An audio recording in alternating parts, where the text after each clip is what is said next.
Welcome, everyone. My name is Dr. Renata Villela, and I am the President and Psychotherapy Initiative Lead for the Ontario Psychiatric Association, as well as Section on Psychiatry Vice Chair for the Ontario Medical Association. It's wonderful to have you here today for the OPA Centennial event. We were originally to have marked this milestone last year to usher in our 100-year anniversary. Due to the COVID-19 pandemic, however, we postponed. There has been much loss due to the pandemic, both in terms of quality and quantity of life. We've heard about closures across the province of clinics serving marginalized communities as vital infrastructures are being dismantled. We've seen the burnout across the healthcare system, especially as demand for mental health services reaches new highs. We want to highlight these disparities because they ultimately affect us all. The pandemic has emphasized that a not in my backyard approach is unrealistic because of the deep interwoven tapestry linking our complex global ecosystem. As we offer this event virtually to you tonight to close out our centennial year, we would like for it to serve as a source of hope during these difficult times. We also thank our sponsors, the Ontario Medical Association and the Ontario Medical Association Insurance, for their generous contributions that allowed us to make this event free for all attendees. We have people joining us today from across the continent. This participation signals a growing appreciation for the importance of mental health and the ability to expand our reach through technology. To ensure minimal technological disruptions in the context of our large audience, we have the audiovisual controls for the speakers only, with the Q&A feature being opened up later for the interactive portions. Just so you are aware, this event is being recorded. History can be messy, complicated, lopsided, unjust, and cruel. So it is our job as a multifaceted society to look within, to do better, and to seek out untold stories that guide a more informed and safer path ahead, both physically and emotionally. And this needs to be done for beyond just a privileged few.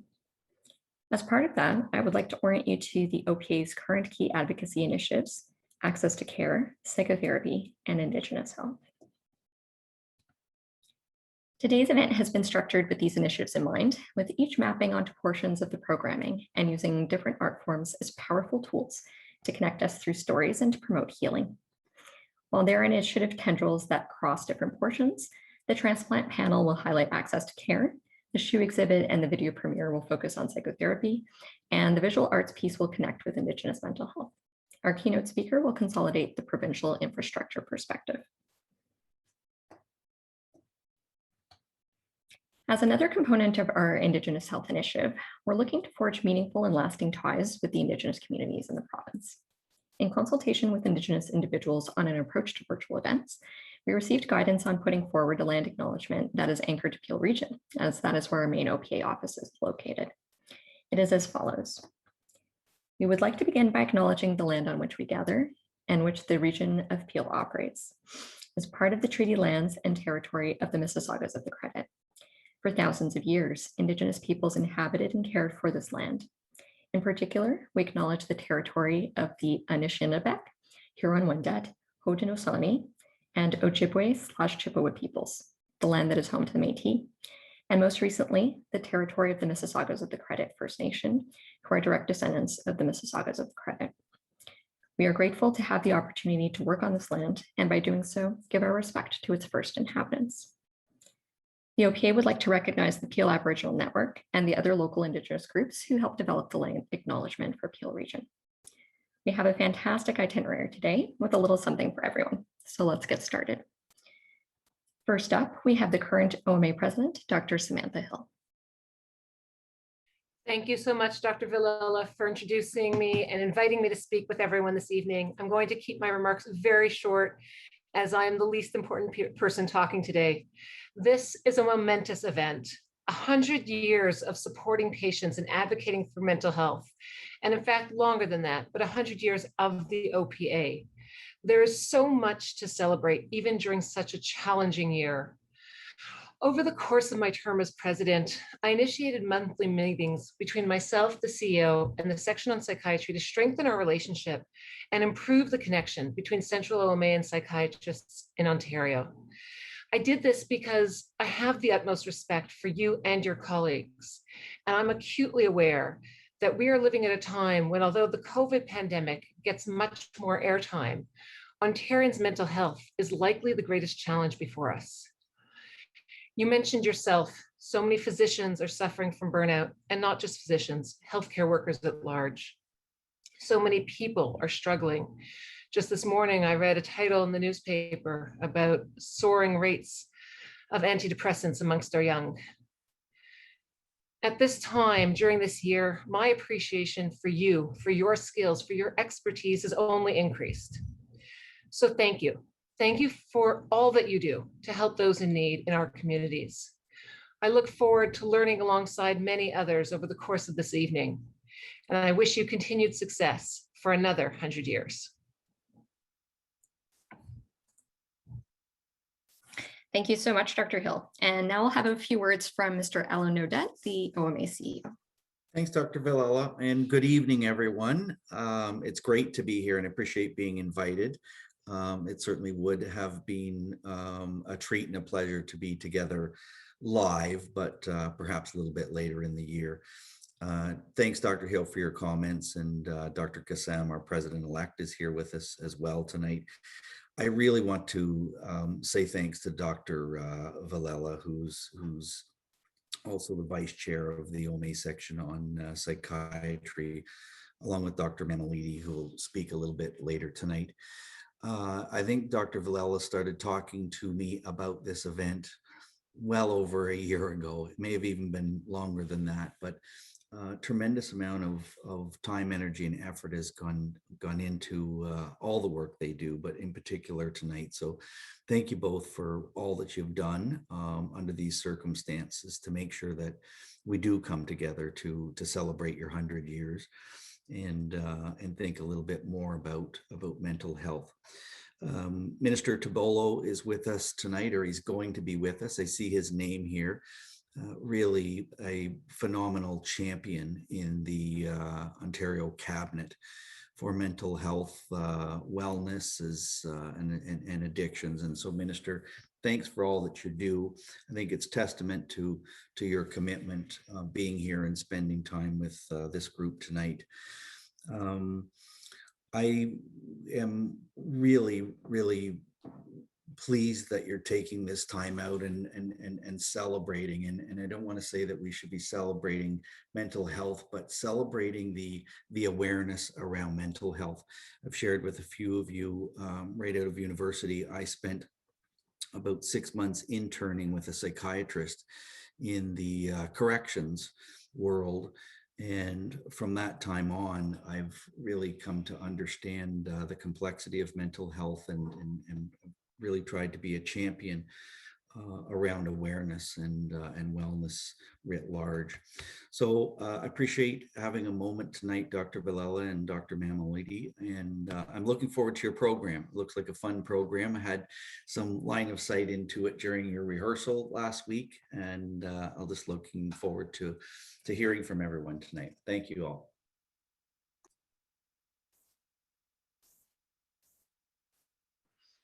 Thank you so much, Mr. Odette. So for our next feature, we have talent from the hit NBC/CTV drama series Transplant, which airs globally and was nominated this year for the Canadian Screen Awards. The series centers around an ER doctor who fled his native Syria to come to Canada, where he must overcome numerous obstacles to resume a career in the high-stakes world of emergency medicine. Sami Khan, an Oscar-nominated filmmaker, was to have joined the panel today in his capacity as one of the show's writers, but he had to unexpectedly travel internationally. We wish him a safe journey. In support of the event, he did provide us with a video, which we will share with you now. Hi, everybody. My name is Sami Khan. I was supposed to join you tonight, but because of the changing nature of quarantines and COVID, my flight had to get changed. So you can see I'm in Philadelphia International Airport right now, about to take off for Doha. But I just wanted to thank especially Yusra Ahmed for inviting me to the panel and just for her tireless work to uplift and to treat the mental health of especially the Muslim community in Toronto. I also wanted to thank Renata so much for organizing this. And of course, thanks to the OMA and the OPA on 100 years. Quite an auspicious milestone. So Thanks, everybody, and sorry to miss it. Take care. Thanks so much, Sammy. So for our first panelist, we have Dr. Yusra Ahmad, a community and academic psychiatrist in Toronto, who's also one of the psychiatric consultants for Transplant. She graduated with a BA from the University of Chicago and an MD from the University of Toronto, where she also completed her psychiatry residency. Dr. Ahmad created Mindfully Muslim after she witnessed the impact of repetitive trauma on her community, beginning with 9/11 and culminating in the Quebec City mosque shooting. She cares deeply about people and their stories. Mindfully Muslim is an anti-oppressive, trauma-informed, faith-based therapy group program that blends her interests in mindfulness, neurobiology, poetry, self-help, psychotherapy, and religion. It is currently being run at Women's Health and Women's Hands, a community health center in Toronto. Because of this work, Dr. Ahmad was honored with the 2019 OPA's Breakout Community Psychiatry Advocacy Award. So now we'll have a few words from Dr. Ahmad. Thank you. Thank you so much for your warm welcome, Drs. Hill, Dr. Villela, and Mr. Odette. My name is Yusra, and firstly, I wish to say Bismillah ar-Rahman ar-Rahim. This is the opening invocation that we say as Muslims before we start anything, and it means, in the name of Allah, the most compassionate, the most merciful. Next, I wish to acknowledge my friends and brothers from Transplant. Hello and salam, Joe and Hamza. Thank you for being part of this conversation where we will touch upon issues of mental health and representation, diversity and inclusion in film, medicine, psychiatry, and our world. And assalamu alaikum to everyone here. May peace be upon you. I greet you with the Islamic greetings of peace. Embedded in the greeting itself is a prayer. When we say it, we invoke as-salam, the source of all peace, one of the many names of our Creator. Don't call him at all or call him by whatever name you will. They're all beautiful. I also wanted to say Ramadan Mubarak, the most generous month in the Islamic calendar is here, when Muslims who observe it fast from dawn to dusk. So please forgive the hypoglycemia, the parched throats, and the caffeine withdrawal, but we will surely make up for that with an overabundance of love. Transplant is a medical show that landed in the midst of a global pandemic. And I wanted to give a shout out to all the frontline heroes in the audience, from colleagues in medicine, psychiatry, and healthcare, to all our essential workers who are working so very hard in the midst of trauma and tragedy to care for us. Thank you, and may you be protected and in good health. I wish to take you on a journey, the journey that brought me here. I promised you some Ramadan love, and I'm gonna pour it out now. This is a moment which feels especially powerful because it was born out of love. First off, the deep love of my Creator, the most loving, the ultimate ally, and then the deep love of women, starting with my mom, who got married at 19 and did everything in her power to ensure that I could complete my education because she didn't have that chance. I am also here because of my daughter. Rania befriended your daughter, Joe, and I'm here because that friendship led to this friendship between you and me. I can speak today because I am Rania's mother, and little did I imagine when I chose this name for her that you would choose her name for one of the characters in the show, Joe. I am a single mom who ended an abusive marriage in residency. I'm an immigrant, and it is only from the struggles of my past that I can do any justice to the work that I do today. Several years ago, myself and a chain of Muslim women gave away 1,000 roses tagged with the following statement: from a Muslim who loves and cares for all of humanity. On the National Day of Action and Remembrance on Violence Against Women and days before Trump announced his Muslim ban.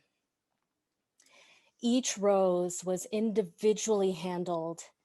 Each note was hand cut and hand tied, and all that blessed energy was felt not only in the beating heart of Toronto, but by people in places as far away as Iraq. That's another reason why I'm here today.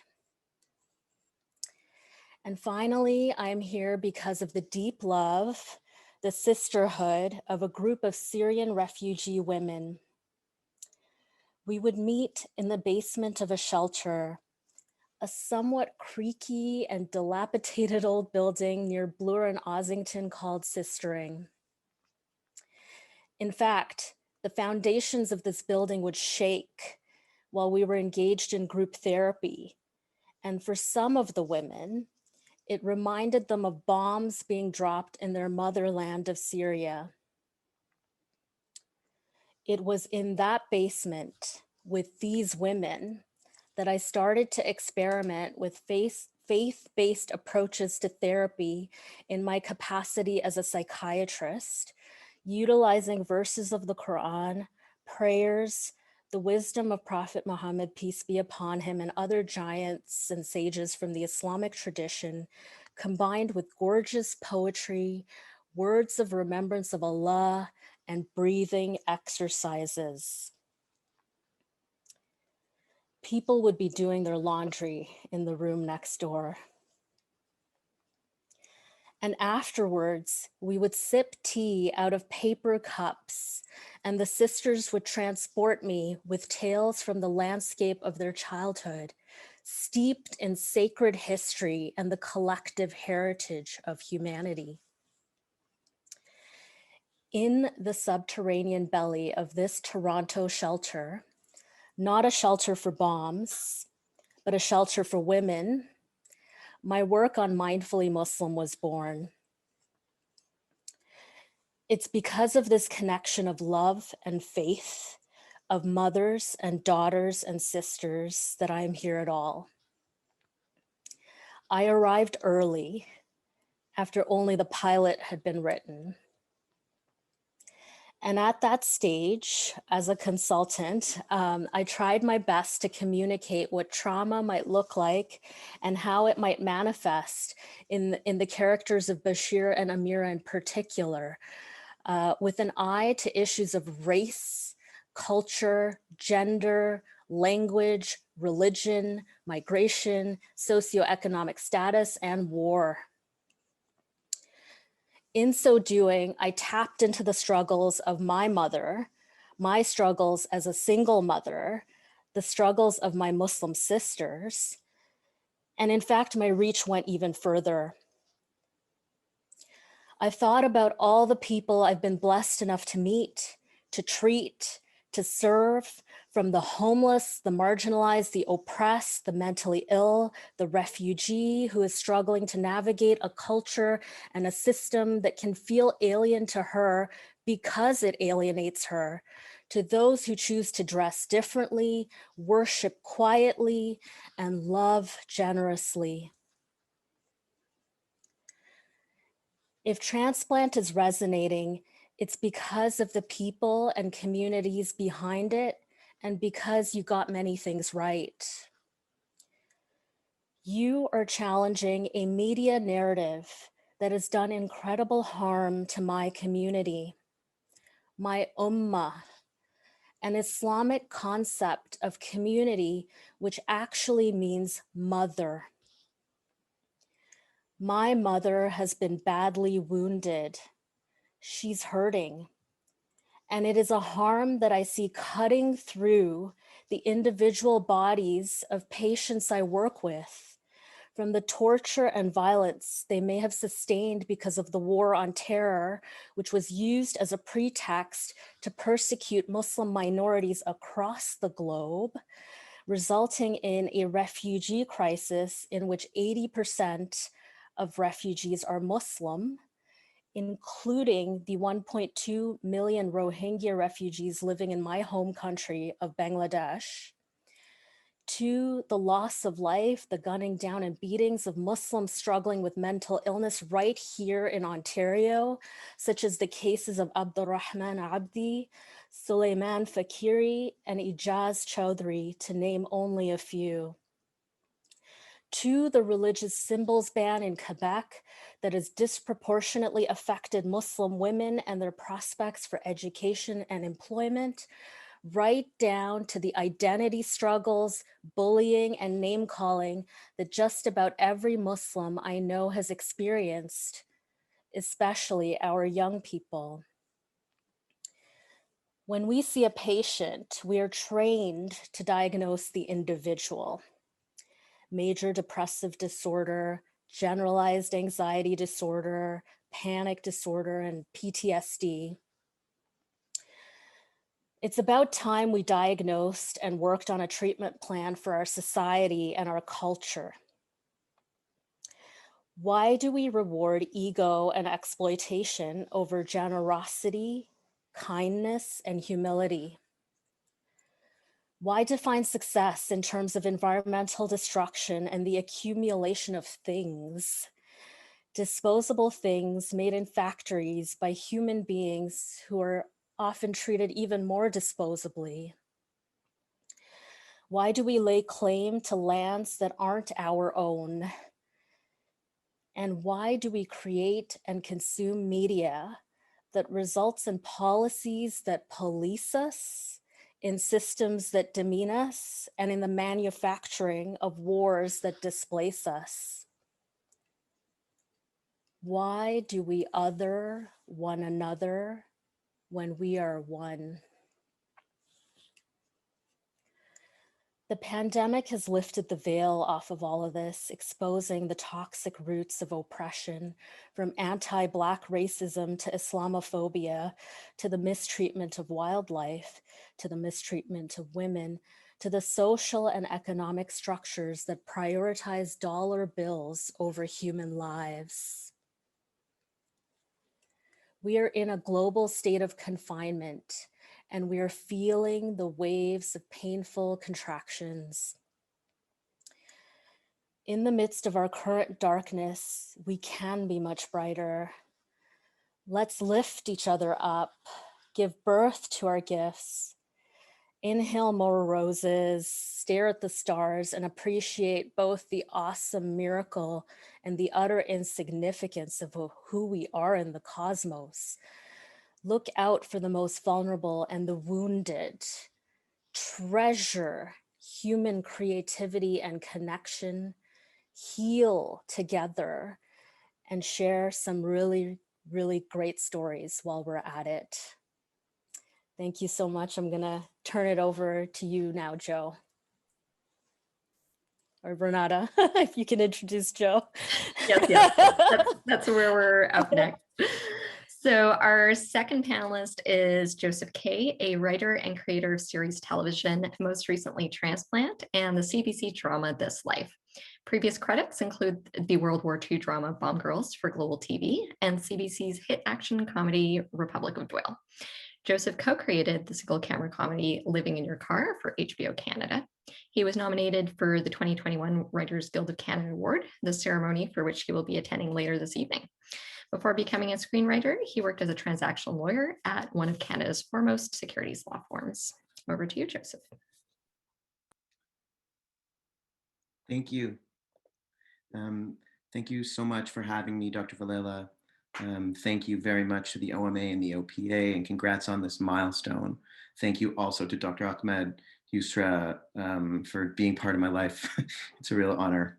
I'll speak very briefly about who I am and what I do. I know we introduced the show to you a little bit to sort of orient to you on why I'm here. I'm not a doctor, although I read about doctors on television. I'm constantly in awe of doctors and what they do. I had been a lawyer by trade, and then I became a writer. Our show is called Transplant. Maybe some of you have seen it. It is the story of a Syrian refugee doctor named Bashir Hamed, and he had been a trained physician in emergency medicine and trauma surgery at home, and he has come to Canada, and he has to redo his residency from the beginning. And it's his story. And I'll tell you just a little bit about how the show came to be and how it came to sort of centrally encompass the mental health story that he faces. So when the idea for the show was in its infancy, it was 2016, and it was really during the election that year, and all of the toxic things that were sort of percolating about immigration and as a result of Trump, et cetera. And I wanted very much to find a new perspective on a conventional medical drama. I'm a professional television writer, and I had been talking to a broadcaster about a medical drama.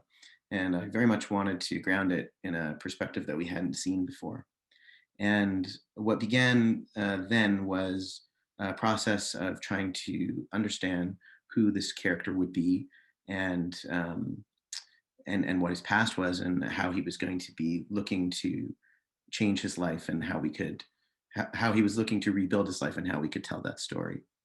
And it ultimately became about a character for whom trauma plays a very big role. Our intention was always to make a very grounded, as grounded and honest as we could be in terms of a story within the confines of network television. And I'm honored to be here and share a little bit of detail about how we did that. The first thing that I did when thinking about telling a story about this character was to try to follow a character and not decide from the beginning where the character was, but to try to understand who he was and how he came to be here. And that was a very kind of almost a year-long process of researching and reading and thinking and speaking to people and trying to construct a past. And in the end, it became a very, well, don't use this word lightly, but in a way, a simple past. And about a doctor who had been in his home country, Syria, when civil unrest began, and who lived through that as a doctor, and who lost his parents in the process, and wound up separated from his younger sister, and strove to, well, eventually had to leave his country and come to Canada. And he so essentially is an orphan. He's got a past which is unfolding as we watch it in terms of where the narrative gets revealed. But we knew that he had lost his parents. And so we knew that there was a very significant piece of a trauma in his past.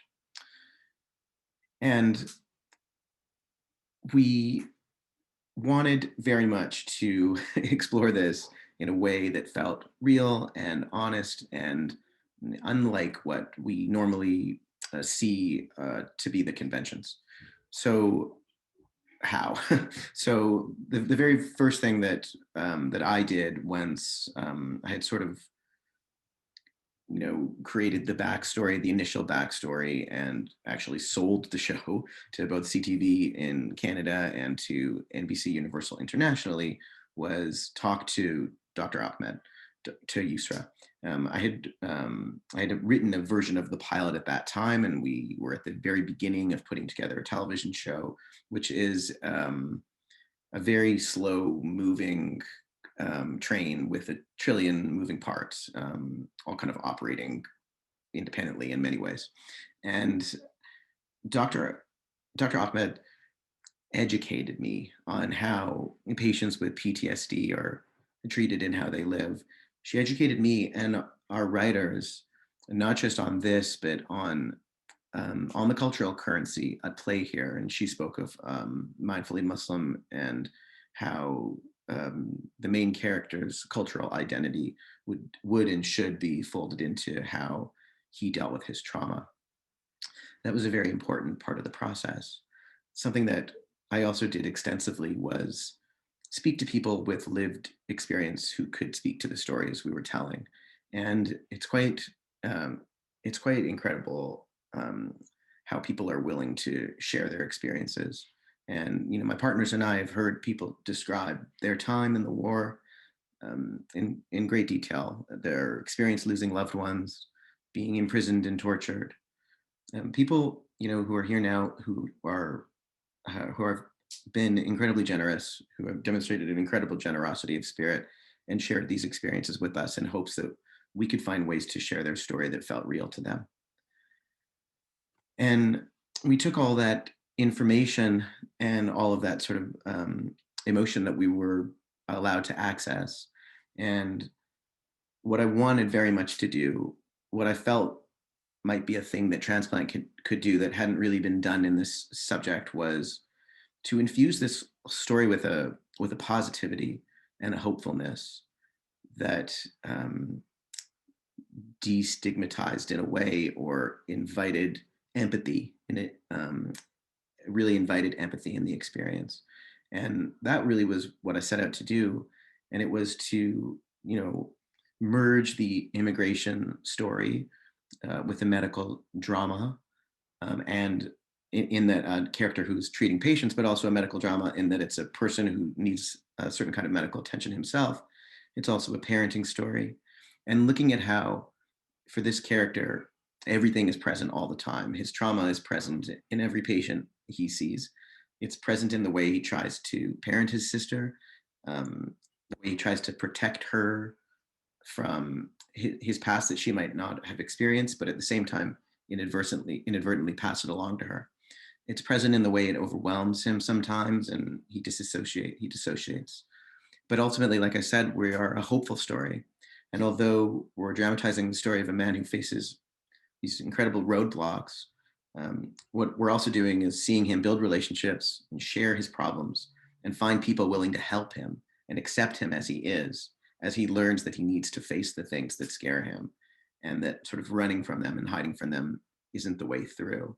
So really quickly, the way we sought to do that, in the confines of the show, was one of the people that I spoke to early on was, he was Brazilian, and he had his own experiences with trauma. And he spoke to me about, he was a very young writer, and he spoke to me about his trauma and his past existing in his peripheral vision. That the way he articulated it, he could always see it, but if he turned his head to look at it, it would kind of go away, and he didn't have for him, it was about the kind of the courage of really turning to look at it and being there. And the writers and I found that a really instructive visual guide, to take to a visual medium. And so we started exploring in the show with the main character, seeing little bits and pieces of his past in real time. And we do this with he starts seeing a little boy wearing a gas mask while he's doing other things, and it sort of draws him forward and draws him out. And we do it in very slight ways, once every 3 episodes in the first season of our show. And we were trying to sort of dramatize this thing on his periphery. And ultimately, anyway, he follows over a course of 13 episodes. He ends up finally engaging with this kid, with this vision, and it leads him to experience a very painful memory of the day that he lost his parents. And that happens in the story in conjunction with him dissociating, which he does from time to time, and he does it in front of his boss. And it's sort of his worst fear. But what ends up happening is, it's a thing that he's afraid of, people seeing that in him. But what ends up happening is the people who he's building relationships with are accepting, and they want to help him. And some of the people in the life that he's building, they have access to his pain and to him as a full human being. And people are telling him that it's okay to feel what he feels. And he starts engaging in his past and learning that what we would say is that the only way out is through, and that's the thing that he learns. And that after he learns that message, he learns that he's only in the very beginning of it.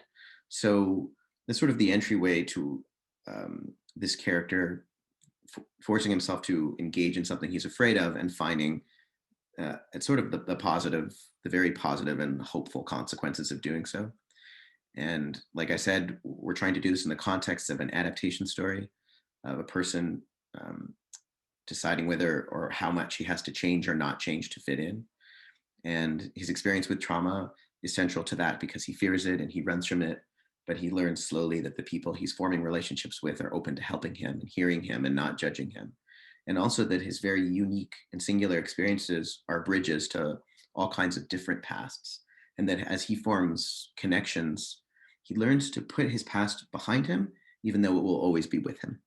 So one thing I'd close with that I think is very meaningful to me is that when I first started working on Transplant, and I would engage with Syrians who were new to the country at the time, and that was in 2016, 2017, and they would speak of, they would share their experiences with me. And now in 2021, when I speak to the same people, they built lives here, you know, and they've been open and facing their past and their trauma, and they've been brave, you know, to discuss it and share it. And I'm not accessing these people all the time, but I've watched them, you know, been here as they've built lives and they've settled, and it's just been a very rewarding thing for me to see and to feel like our show is somehow connected to. And so that's what I wanted to share. Thank you again for having me here. It's a real honor. Thank you so much, Joseph. Last but not least, we have Hamza Haq. Nominated for the 2021 Canadian Screen Award for Best Lead Actor in a Drama Series and named one of Canada's Rising Stars by The Hollywood Reporter in 2017. Hamza Haq stars as Bashir Bash Hamid in the acclaimed medical drama Transplant.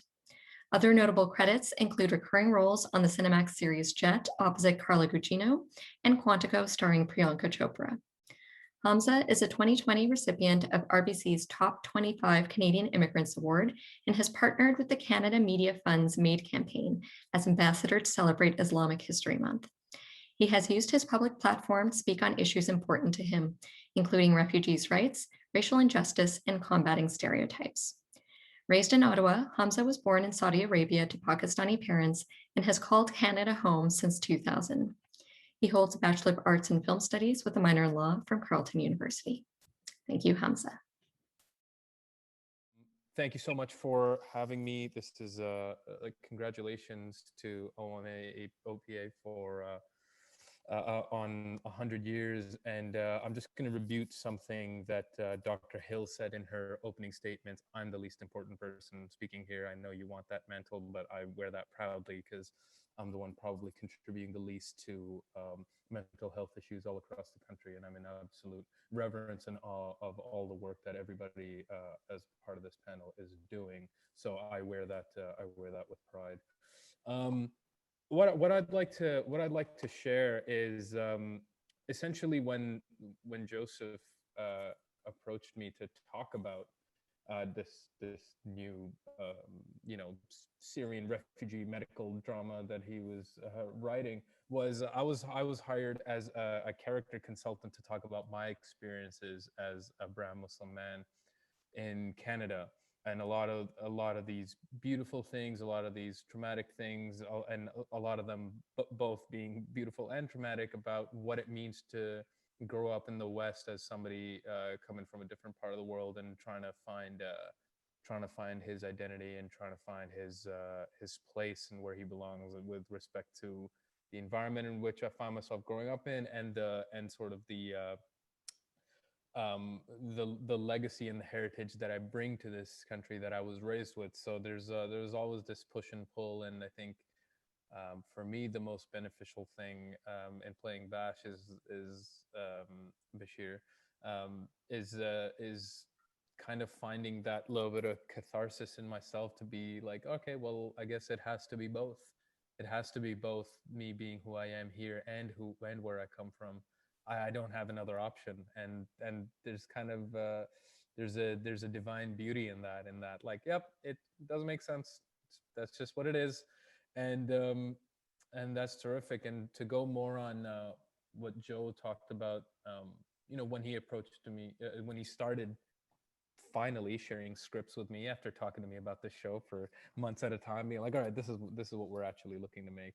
And I read that there was a lot of themes of PTSD and almost survivor's guilt and all of these things. And I'm blessed and fortunate to not have gone through anything even remotely close to what the people in Syria faced, and what refugees face on a daily basis. My parents immigrated to Canada, and I've used this soundbite before, and I'm going to use it again because I like the way it sounds. But I find it's like the difference between going skydiving, which is immigration, because it's still scary, and it's but being a refugee, I often find akin to being thrown out of a plane and trying to find a parachute on the way down. And I feel like the story that Joe's written with everybody that he's worked with is that story. Joe, we can hear you too, so if you want to just mute your mic on your end, appreciate it. Thanks. But so much to say is that when I started having conversations with the Syrian refugee consultants and everything, it was just, there is that hope, and it's not, these are horrible traumatic things that people are going through, and the attitude with which majority of refugees will talk to you about it is not, it's not hard done by. They're just like, oh, wallahu alam, oh, it's okay, it was meant to happen and everything like that. And not to discount any of the sadness, it's just they've just made peace with it. And I'm still angry about somebody messing up my coffee order 6.5 weeks ago. You know what I mean? I'm like, oh, but it was so, it just puts a lot of things into perspective, in that, like, until you are faced with that, you kind of, there isn't that level of gratitude in my life. And playing Bash and having these conversations changed my perspective so much, which I'm very grateful for. Another thing that we explored on the show was Bashir's hesitance to seek help with respect to his mental health. It's something that we see prevalent in, I'll say, yeah, brown Muslim men specifically, because there's this great show called In Treatment on HBO. I don't know if I'm allowed to plug another show, Joe. Like, it doesn't. It's done now, but in that, there's the late great Irfan Khan had a 6-episode arc in this show, which hit the nail on the head about brown men seeking help for their mental health. And he talks about it in a way that's, he tells a story about the crazy person in the village who used to fling his feces at people passing by and everything like that, and who used to sing at odd hours of the night and just run around and be disheveled and be homeless and everything like that. And these people were labeled as crazy, and mental health help and assistance with that was reserved for these kinds of people. And that sort of mentality, I feel, has had a trickle down effect on our communities, in the sense of, like, if you need help with your mental health, you're crazy. That's just what it is. And to see Bash go through that and make that decision to be like, no, I need to be better. I actually may need help, and it's not, for him to take that step. I've got experience myself with seeking counseling and going to therapy and all these things, and I have found it such a rewarding experience. But at the same time, the resources had been so limited for people within the Muslim community. So, like, with doctors like Yusra Ahmed and Mindfully Muslim and the people at Wellnest and all these people now that are growing more and more to normalize and helping end the stigma around talking about mental health, especially in our communities. I really hope that me playing Bash and that us trying to tell this story of normalizing that has an effect. I hope it continues to contribute to all the beautiful work that everybody in this panel is already doing, and I'm sure much of you watching are aware of. The only way that I can be okay with having the position that I do is if I do justice to the story and to the lives of these people who actually had to live through it. And I sincerely hope that with the help of all of our consultants and Joe's words and some hard work and a lot of empathy, that we can continue to tell this story, which I find is so important to be telling at the level at which we're doing it. Thank you. Thank you so much, Hamza.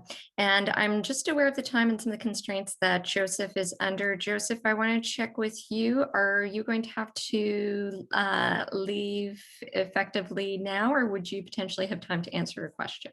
I have 10 minutes. Oh, okay, perfect. So that opens up some options for us, because we are now in our interactive portion for the panel.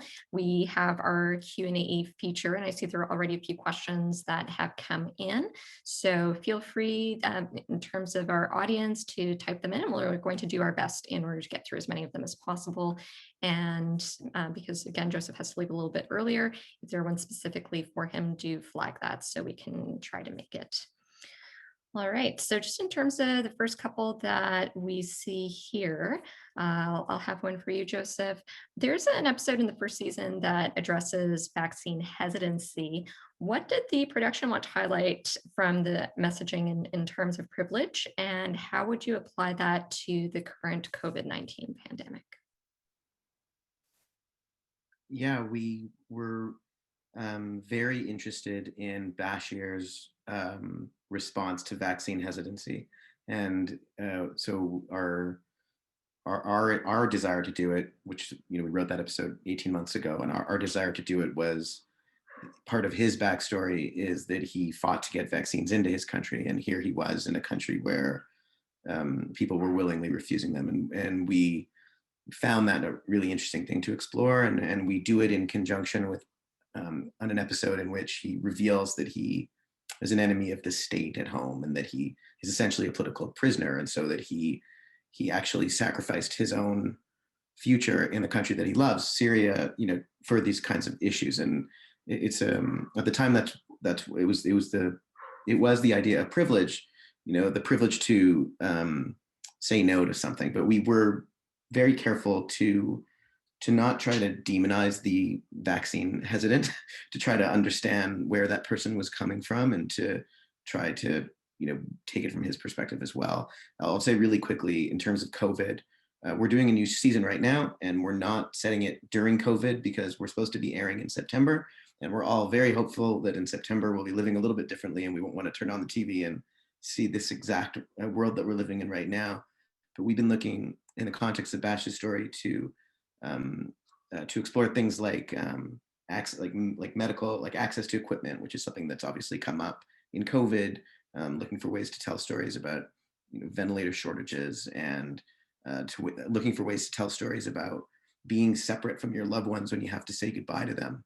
And so we've been trying to find ways to incorporate COVID thematically into our story without dealing with it directly. All right, and another one could be for you, Joseph, but Hamza, you may also want to offer some thoughts. So just building a little bit on that point from earlier, Bash's difficulties in getting his credentials from Syria emphasized one of the nightmarish layers of escaping from a war zone. What was the creative process around featuring that on the show? I will say that one of our consultants, a gentleman, Khalid Al-Malaji, who's been with us since the very beginning, who is a doctor, a public health doctor, and was going to a university in the United States during the Trump travel ban, and wasn't able to get into Canada after he went back to Turkey to do public health work, and then wound up in Toronto with some profile. Talked to us about that very, very early on in the process, about how common it is, and how essentially insurmountable it is for so many doctors. And when combined with how hard it is to be an international medical graduate and get your qualifications in Ontario, you can just be one who could actually get his or her transcripts from their university. It's already very hard. We felt it was an essential piece of the puzzle in terms of talking about what Bash was up against. Great. And Hamza, did you want to add anything to that? I have no insight to share further than what Joe mentioned already. Fair enough. And just in terms of a few other questions coming through, Dr. Ahmad, with your work on Mindfully Muslim, how do you feel about a Caucasian male psychiatrist being portrayed in the therapeutic relationship with the Syrian refugee physician? It was an interesting portrayal. The character of Dr. Mitchell is definitely an archetype of your classic psychotherapist or psychiatrist. More likely that you would get an individual like that than perhaps someone like me. I think you tried to portray the difficulties that Bashir had initially, even in coming into the room with this person. He didn't actually want to access therapy, but was pushed there, right? And so that I thought was very accurate.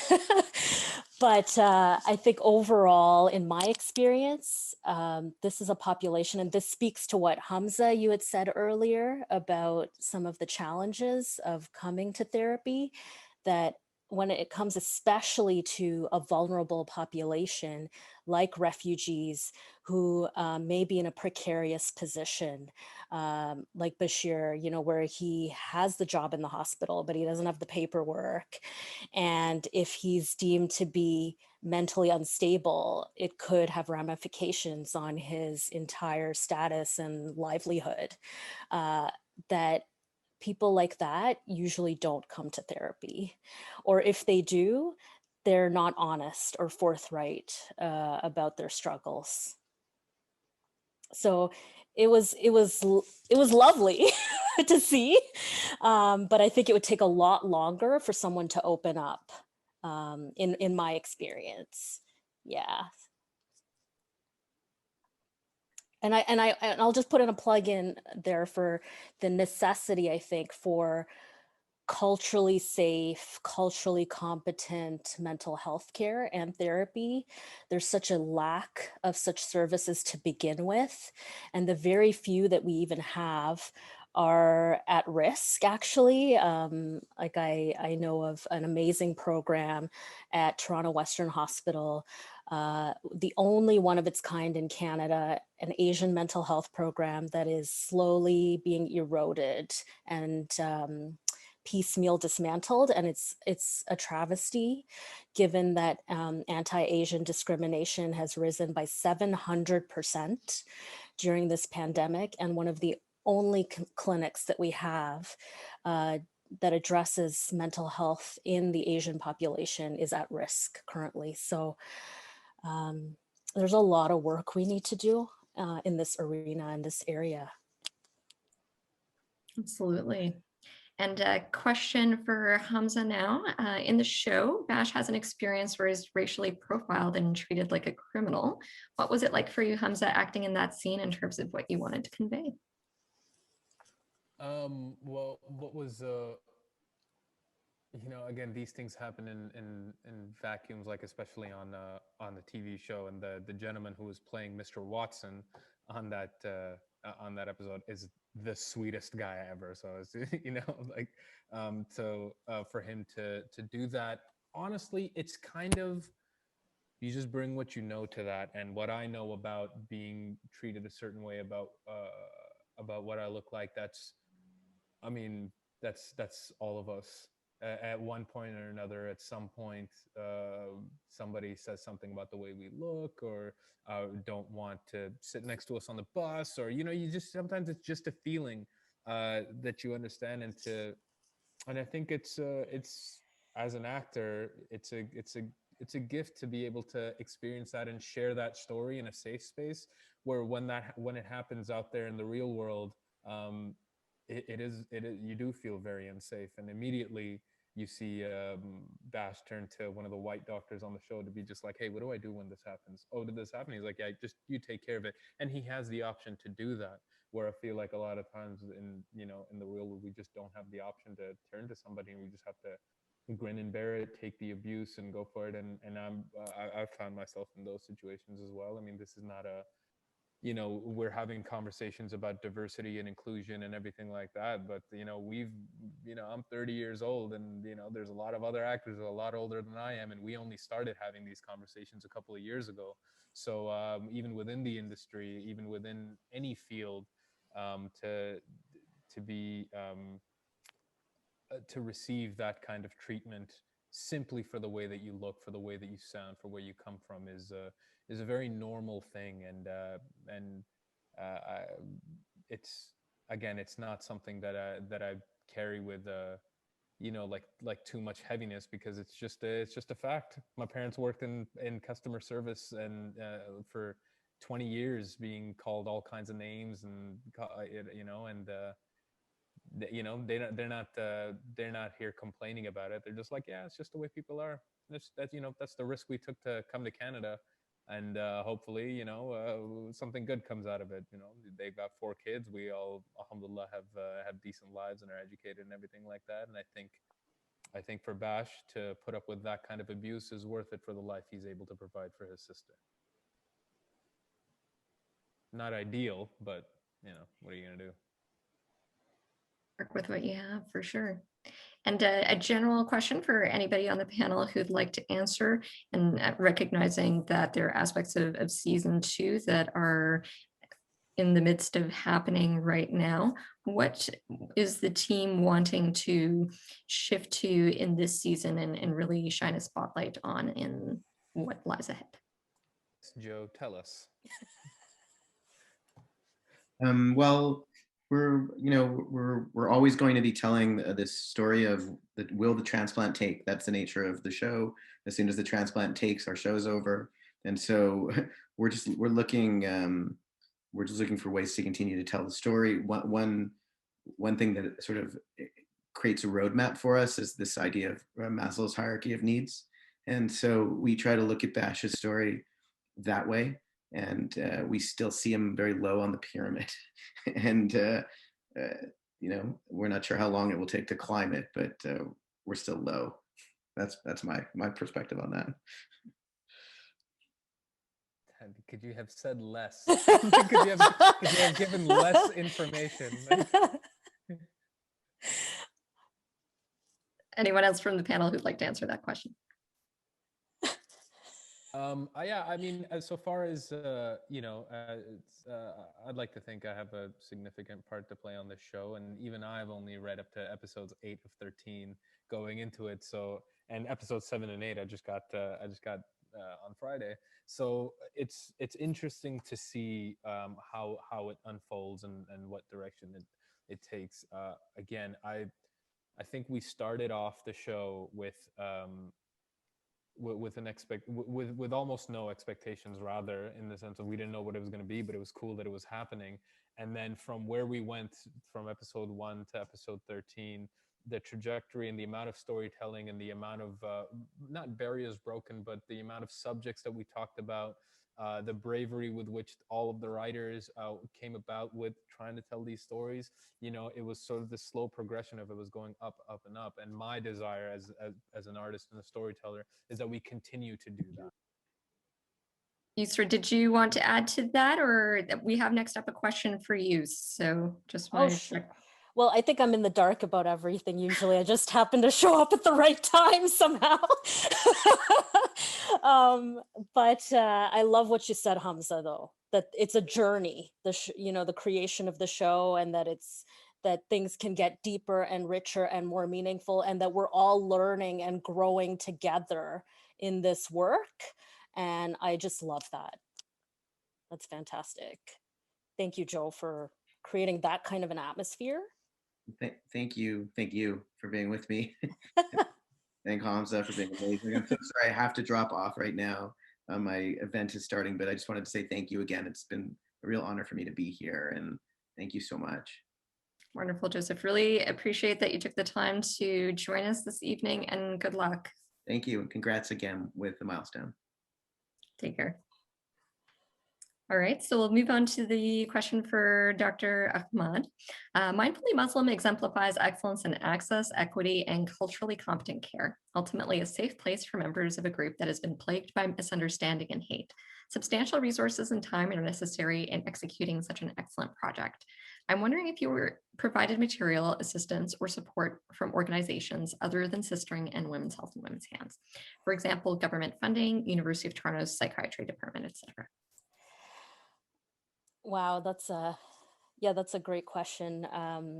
And I think it speaks to the very tangible barriers in trying to do this work.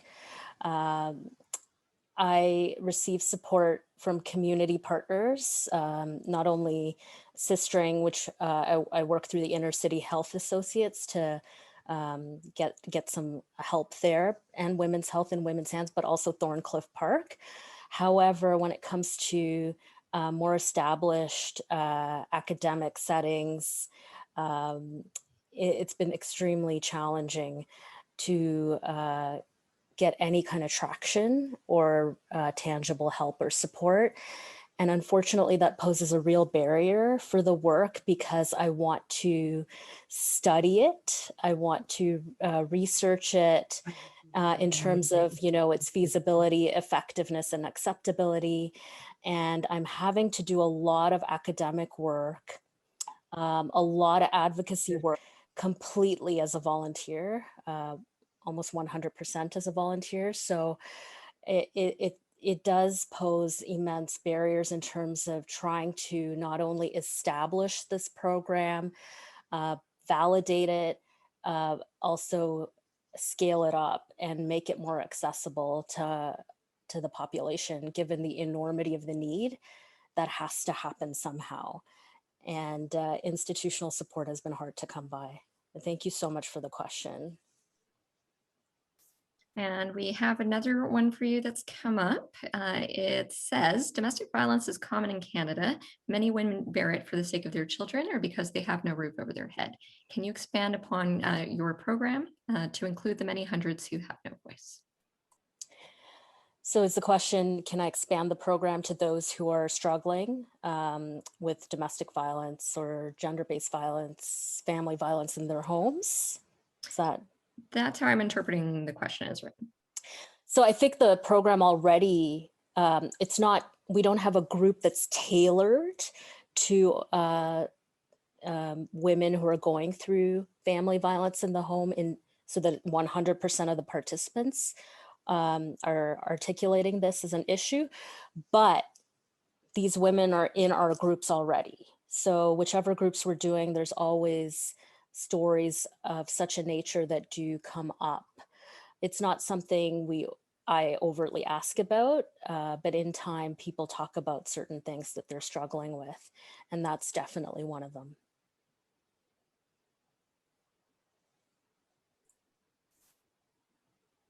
Wonderful. So it looks like that's all the time for questions that we have today. Just wanted to check with the panel if there were any final thoughts that you wanted to pass on to the group tonight. Very happy to have you on board, and it's nice to see when you're your own doing this kind of work. So I'm very much appreciative. Oh, thank you so much, Hamza. It's such a blessing to have connected with you. I feel like I've found a family by doing this work through Transplant. Alhamdulillah. It's beautiful, and I have to say one of the most precious gifts actually is my friendship with your mom. I don't know if you know. I don't know if you know, but we text each other on WhatsApp. Yeah, she's mentioned. She's just like, oh, Dr. Yusra said this, and then oh. My mom out here networking in her 60s. It's great. Mashallah, that's great. Yeah, thank you so much. Really appreciate it. And I know you've had such a difficult path and journey as well. I mean, film is not easy in terms of the struggles of representation, right? So thank you for your hard work and for keeping it up. Alhamdulillah. Thanks very much. Yeah. Is that Alhamdulillah? That's all we can say, right? Alhamdulillah.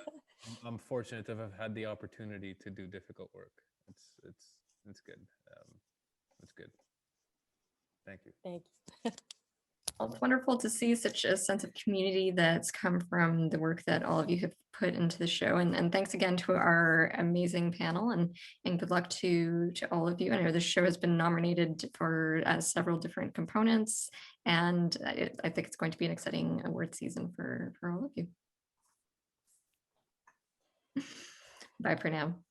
So we're moving on to our formal arts exhibit portion for the evening, and I'm going to ask Dr. Ahmad to put in some more duty for us tonight, as she's going to be reciting some poetry. Okay. All right. Thank you for having me back. Again, alhamdulillah that I get to do this. It's really powerful to feel like I have a voice. Not only for myself, but for my entire community. And so I'm going to share a selection of 8 of my poems. The Ascension. Line upon line, row upon row, shuffling, shifting, we stand. X and Y axes meet, the interlocking pieces of a tessellation, shadows of darkness bouncing off light, like chess pieces jockeying for position in the rumbling silence before a battle begins. Or as flights of swallows swooping back and forth, the undulations of a Japanese fan in the breeze.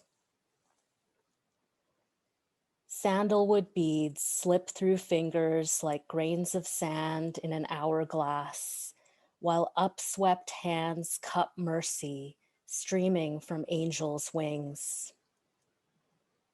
We chant and pray and plead. Rhythms of change, chained by time, freed by prostrations of love.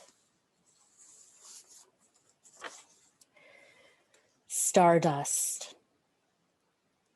Tonight, the universe has opened its doors to us. Inky waters lapping jagged rocks as we stare into a blanket with the texture of black velvet apricots, dark and sweet. A granite sky studded with diamond pins, linking our present to our past. Plowing forward, endlessly, ceaselessly pulled back we are. We gingerly gather our footing, striving to stand still whilst clutching wish bottles tightly sealed. We are set in motion, spinning tops shattering. Nothing is stationary. Another illusion scattering. Inna lillahi wa inna ilayhi rajiun. All things come from a point and will return to a point. The Big Bang, a spiral shell, the stream longing to join the mighty sea, the infant inside the mother inside the grandmother, nestled and nesting like Russian dolls, each of us. Even a man is more of a woman than a man. The seed that becomes a tree, that becomes a seed. Siren song. We beat our eyeballs with the seductive glow of screens, more entrancing than the song that stole Odysseus's peace and shipwrecked his soul. The waves of the silent sirens that surround us are even more calculating. Heed the warning of the prophesiers of old. The medium is truly the message, and the cost is grave. There is the time frittered away by illusion, stolen sleep, loss of delta waves, pulsating throbs, tired eyes, shoulders so taut they might snap, and seashell-shaped oracles that long for sweeter melodies. The song of the sea and the shipwrecked soul. Memo for dictators. You pluck a tree, scorch the earth, sully the water, silence a voice, chain bodies, build walls, rob everything of its beauty, rock the sacred balance so that baraka evaporates from the earth, ensure that all gold, color of maize, liquid, green, blue, and invisible, gushes, heaves, and oscillates towards you. Are you sure that you have enough space for all that energy? Your garage looks kind of full. Do you really think you can bottle electricity, chain a lightning bolt, store thunder in cardboard boxes under your bed? Even currency carries a current. Ah, I see. You covet the soul. Driven mad by the absence of its power inside your own stone-cold chest, you try to wrest its immeasurable riches with the same corrosive tools that you employ to extract everything else. You make the same mistake every single time. It's a pretty old playbook, and we see through it. You need prayers desperately. When will you learn what every natural living thing knows as she slinks and sways? Souls cannot be manacled, and neither can God. All creation is energy, a flow and an exchange, a give and a take, a birth and a death, an inspiration and an expiration. Pieces. They say it doesn't pay to feel, to reveal, to heal. Instead, they say it pays to conceal, to steal, to deal, to seal. But I say lying is dying and vying is stupefying, the cruelty of a dead and dry eye. To live is to give is to live. Living is giving and feeling is healing. Grieving is receiving. Believing is relieving. Dreaming is perceiving. Twin stars of kindness pierced by truth. The weakest form of faith. Oh, Adam Smith, where is the invisible hand, pray? The one you promised us in 1776. We've been waiting. Even though waiting to be rescued and placing faith in a flawed and failing screed that did work for a time and for a few is akin to passive suicide. The truth is that the only hands that are going to pull us to freedom are our own. Roll up your sleeves, human family. Honor thy neighbor. Lift up their children and your own. Link arms. Take great care. Plant seeds. There's only one invisible hand worth trusting, the one that has written the book of this life, yours and mine.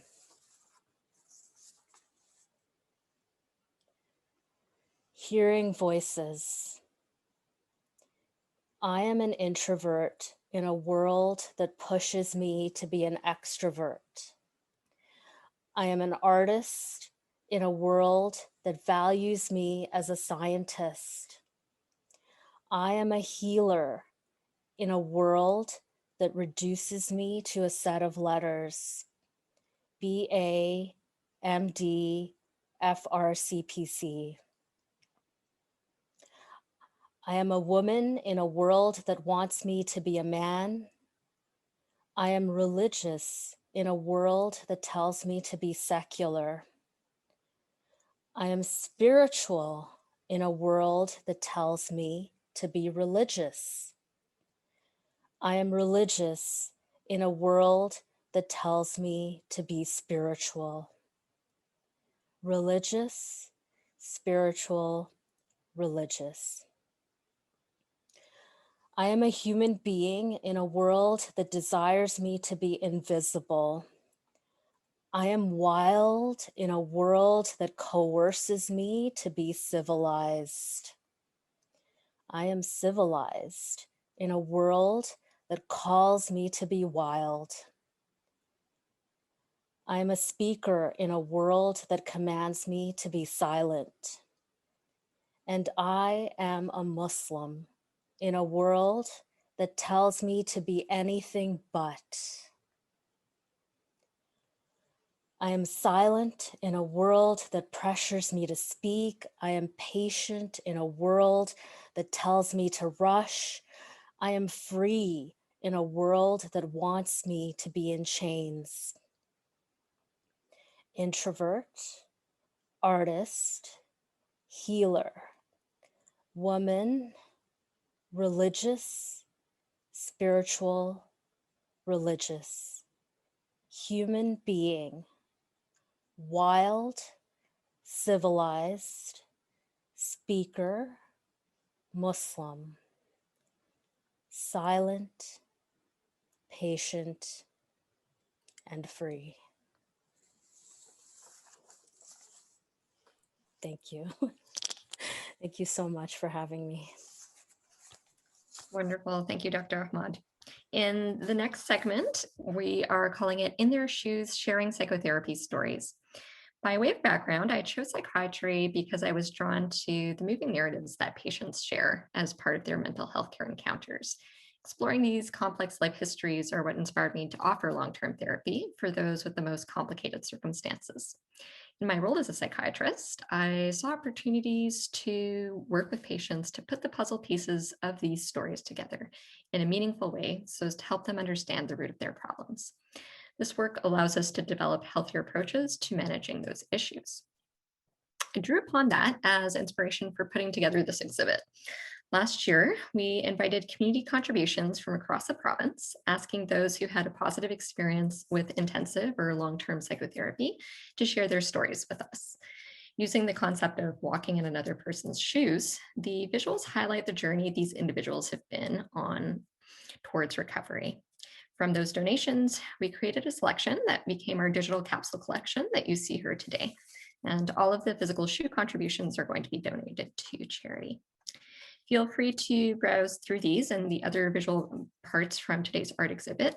They're going to be posted on our website this week under Celebrating Psychiatry Through the Arts, which is going to be in the Resources tab. We also have a new Psychotherapy Saves video in which physicians share with us their commitment to long-term psychotherapy. And in celebration of psychotherapy as an important longstanding tool in psychiatry, I'd like to call upon Dr. Heather Weird and Philip McKee to introduce the video. Hello, my name is Heather Weir, and I'm a psychiatrist and psychoanalyst in private practice. I'm the psychotherapy lead of the psychiatry section of the Ontario Medical Association. I wanted to give you a bit of a background for the multi-voices video you're about to see. And if you go to the Psychotherapy Saves YouTube channel, you can see other videos we have made about the importance of intensive psychotherapy and why it needs to remain as an available medical treatment. The video you're about to see is the final one of the series, and it can also be viewed on this Psychotherapy Saves channel. These videos were jointly funded by the Toronto Psychoanalytic Society and the Coalition of Ontario Psychiatrists.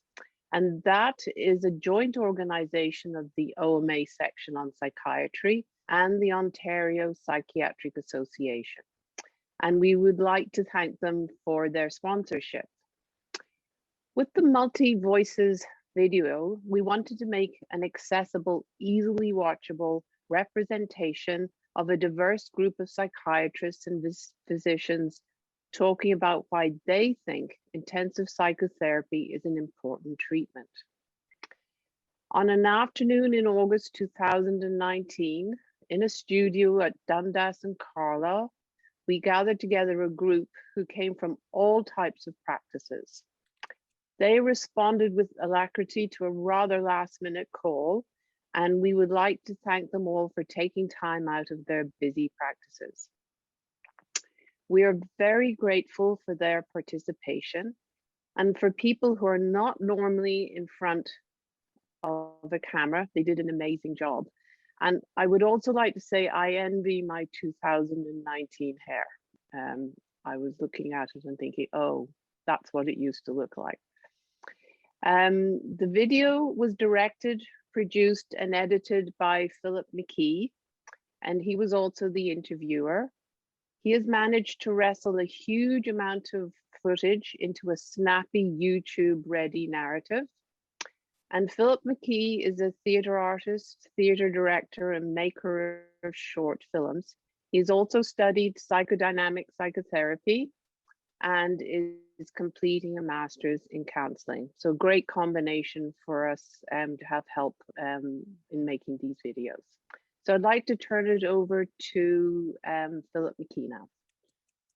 I'm just, thank you so much. Just gonna say, couple of words. It was a great pleasure to meet everybody who came out to be filmed, and to be able to hear everybody talk about something they have so much passion for, and who have seen the impact that their work can have on the world. And it was clear that one of psychotherapy's greatest strengths is it offers a private space in which people are able to heal, but that this privacy is also an obstacle to a more public understanding of how special and important this work is. So we certainly hope that this video is some contribution towards people understanding how special and important the work of psychotherapy is. Thank you.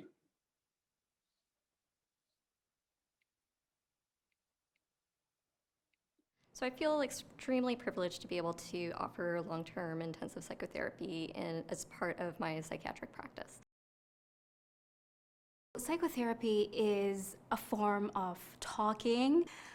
Psychotherapy is a healing relationship in which people can feel safe, can feel heard. It's talking to someone who is skilled in terms of listening and looking at various patterns in that person's behavior. And it's giving them meaning. You not only look at them, you look at their families. Not just necessarily how other people view them or understand them, but how they connect with their own sense of identity. The thing that really helps is understanding who they are and where they want to go. And give them a sense of optimism and hope about what their lives can be for them.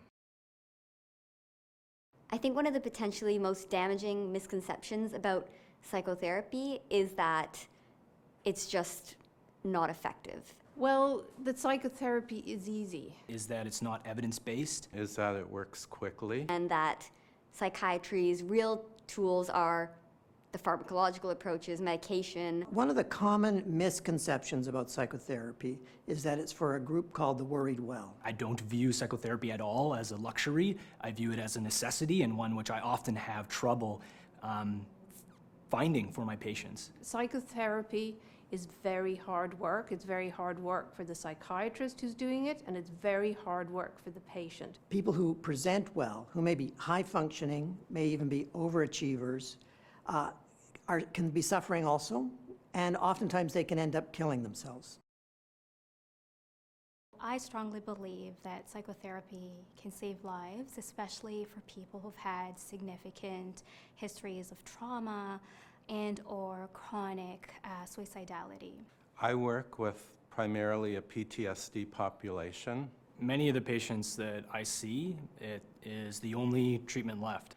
Some of them have been traumatized in duties like first responder roles. Very often people who need psychotherapy have a history of childhood trauma. And they feel desperate and bewildered about what's happening to them and what's wrong in their lives. I see patients on a weekly basis who have tried medications, sometimes dozens of medications. And I think psychotherapy breaks the cycle of intergenerational trauma and abuse. The only evidence-based treatment left is long-term intensive psychotherapy. For some people, it's the first experience of safe relationship that they've ever had. So you're not only salvaging the life of the person in psychotherapy, you're salvaging the future lives of their children. Psychotherapy doesn't just save lives, it saves families.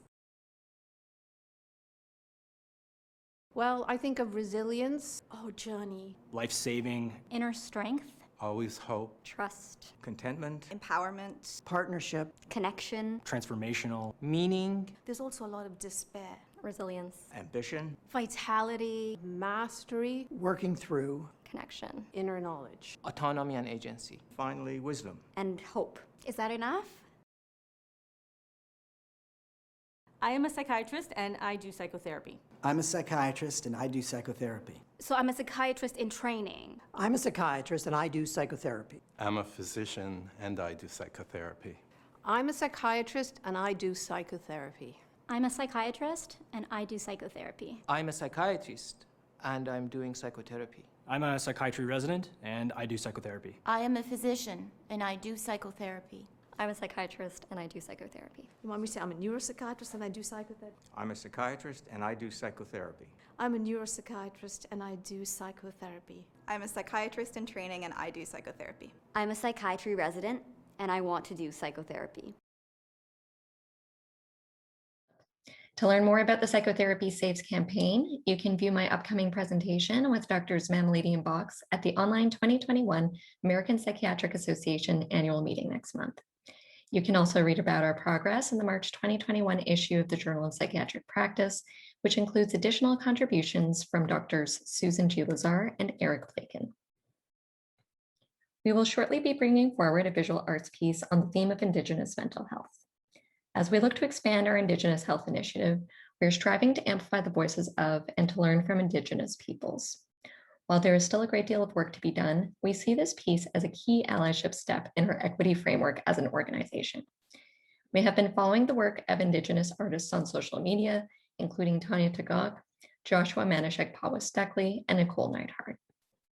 On that note, I would like to introduce you to Nicole, who is Dana, Navajo on her mother's side, a blend of European ancestry on her father's side, and is from Santa Fe, New Mexico. She has a BFA from the University of Victoria and just completed her MFA at OCAD University in Toronto. Her thesis exhibition was recently held at the Thirting Studio Gallery in Markham. Nicole's Dana identity is at the heart of her practice, which encompasses installation, illustration, painting, and large-scale murals. She has a vibrant community arts practice that began in Victoria, BC. Her passions now are in the fields of Dana storytelling and Indigenous futurisms. She's the co-founder of the Innovative Young Indigenous Leaders Symposium, the Groundswell Climate Collective, and has recently released a children's book she illustrated, written by Monique Gray Smith, titled When We Are Kind. Thank you, Nicole. Ya'ate everybody, Nicole Neidhart Yanashia, Kia Ani Nashlin, Bilagana Bashachin, Do Sinajini Dashache, Do Bilagana Dashanala. Hi, I just introduced myself in Navajo. Yeah, as Renata said in my introduction, my mom is Navajo, and then my dad is a blend of European ancestry. I grew up in Santa Fe, New Mexico, but I'm currently living in Toronto on the traditional territories of the Mississaugas of the Credit, the Haudenosaunee, the Anishinaabe, and the Huron-Wendat. And yeah, this is Dish with One Spoon Treaty territory, and I'm just really privileged to be able to live and work and create on these lands and territories. So I don't know if you guys want to pull up the artwork that I created so that everyone can see. I thought I could do a little walkthrough about the work that I made about Indigenous mental health. I was really excited when I was asked to do this because I kind of grew up thinking about Indigenous mental health. My mom and dad are both psychiatrists. My dad is Dr. Joe Neidhart and my mom is Dr. Mary Russell. And my mom is actually the first Indigenous woman to be elected to the American Psychiatric Association Board of Trustees. So I'm just very proud of her for that, and I wanted to put a little shout out because I know she's joining the event with us today. But yeah, so you can see this is the artwork that I created for the event. I titled it Indigenous Mental Health is Holistic. And it's a digital drawing that I made on my iPad. And kind of some of the things that I was thinking about in creating this was that I wanted to make sure I was speaking from kind of my own experience as a Navajo woman. You know, I can't speak on behalf of all Indigenous peoples, but that doesn't negate the fact that there's a lot of like resonances and similarities in some of the themes that I kind of explored in this work. So as the title indicates, I really wanted to get across this idea that Indigenous mental health should be looked at holistically. It's not just about medications and therapy, although those are super helpful and important. But really it's about, you know, our lands, waters, plants, plant medicines, animals, communities, and cultural practices. They're all connected to our mental health and well-being. So to kind of illustrate how all of these pieces are interrelated, I brought together multiple elements of Indigenous and specifically Diné or Navajo existence, life, and culture. So I'll just kind of explain the image a little bit so you can get a little deeper into it.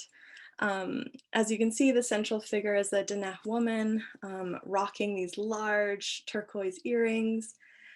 She's wearing a beal, which is a traditional Navajo rug dress. And in her hair at the very bottom, you can see there's this landscape there. And those two mesas are actually Round Rock, Arizona, which is the community that me and my mom's Navajo family is from. The land is like literally a part of her being, and it's a part of my being too. The stars in her hair point to the cosmologies, creation stories, and histories that are held in the land, waters, and skies of the places we as Indigenous peoples come from. And if you look closely, you can see that in her hand, she's holding a medicine pouch with corn pollen sprinkling between her fingers. And she's singing a prayer song. Corn pollen is a really integral medicine to the Navajo, and I use it here to illuminate how important it is in bringing in ceremony and culture when we think about mental health. And also the multicolored birds in the background come from a Navajo Tree of Life rug design. And I just kind of wanted to put this little visual piece in there, linking it to weaving patterns because, you know, it's so important to like learn and practice and teach traditional cultural art forms. It's a way we can feel connected to community, but also how we can be connected to our ancestors who have been practicing these art forms for generations. And you can see there's a corn stalk next to her. And this represents our traditional foods and medicines. And access to these is intimately connected to our mental health as well. Being able to fish, hunt, and harvest on our traditional territories is integral to Indigenous communities' well-being. And this is one of the core reasons the effects of climate change and extractive resource industries can have such devastating impacts on Indigenous peoples. It really is true that when the lands and waters are healthy, we are healthy. Yeah, and the histories and contemporary realities of colonialism in Canada and the United States, I will say, makes it really difficult and challenging to exist and thrive as Indigenous peoples in like these really white-centric spaces. But for this piece, I decided not to focus on the traumas, the pain, and the violence that we as Indigenous peoples face every day, but rather focus on the ways that we care for and maintain our mental health and well-being. So overall, this piece is meant to show that Indigenous mental health, it transcends silos and categorizations, that our resilience, our power, our strength comes from our cultures, our communities, and from the lands and waters that sustain us. So Indigenous mental health truly is holistic in every sense. And that's kind of like the core ideas that are behind this piece. And yeah, that's everything I wanted to share. Thank you.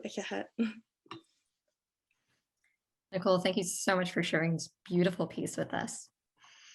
We have another special feature for this evening, the keynote address from the Honorable Michael A. Tibollo.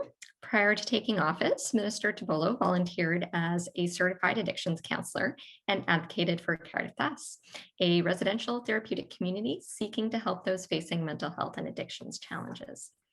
Passionate about helping those faced with such challenges, Minister Tibollo is pursuing his doctorate in clinical psychology with a focus on addictions and concurrent disorders through the University of Southern California.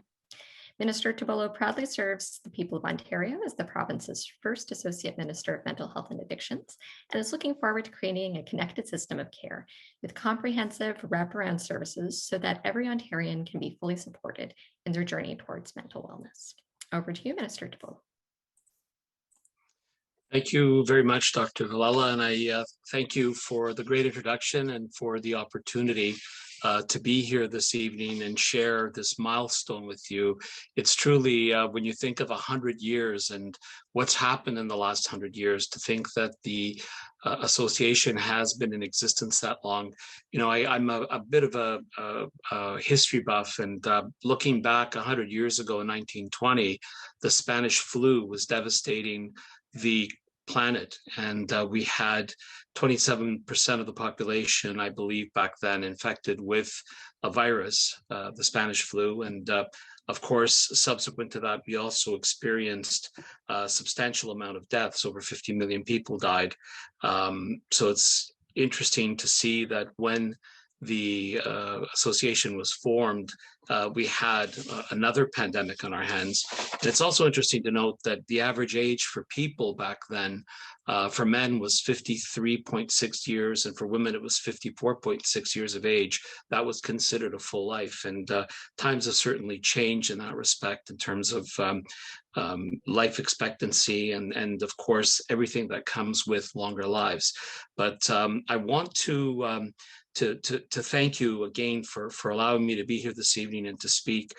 This has been fascinating. I'm familiar with Transplant. I've watched a few episodes. I don't have a lot of time, but I certainly am interested in the whole concept of PTSD and moral injury, something that there's so much more work that needs to be done in that area. And I certainly had a few questions, but I thought maybe for another time, it might get a little bit off track if I started going down that path. But that was truly interesting to listen. And of course, Dr. Ahmed was fascinating as well from the standpoint of understanding the Muslim faith heritage and the importance of how to deliver, and speaking about cultural sensitivity. Those are certainly issues that are extremely important to me as well.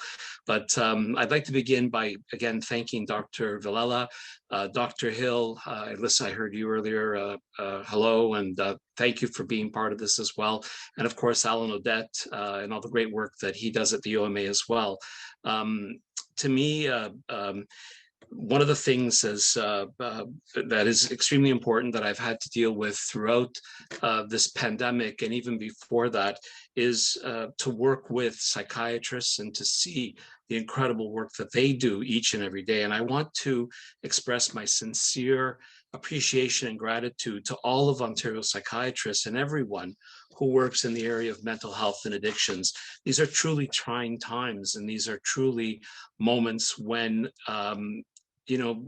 the vocation really has to be there, because it's extremely difficult under these circumstances to practice and to do the things that you do each and every day. And the service, not only the services that you provide, but the support that you're providing to everyone in our communities here in Ontario, but also across Canada.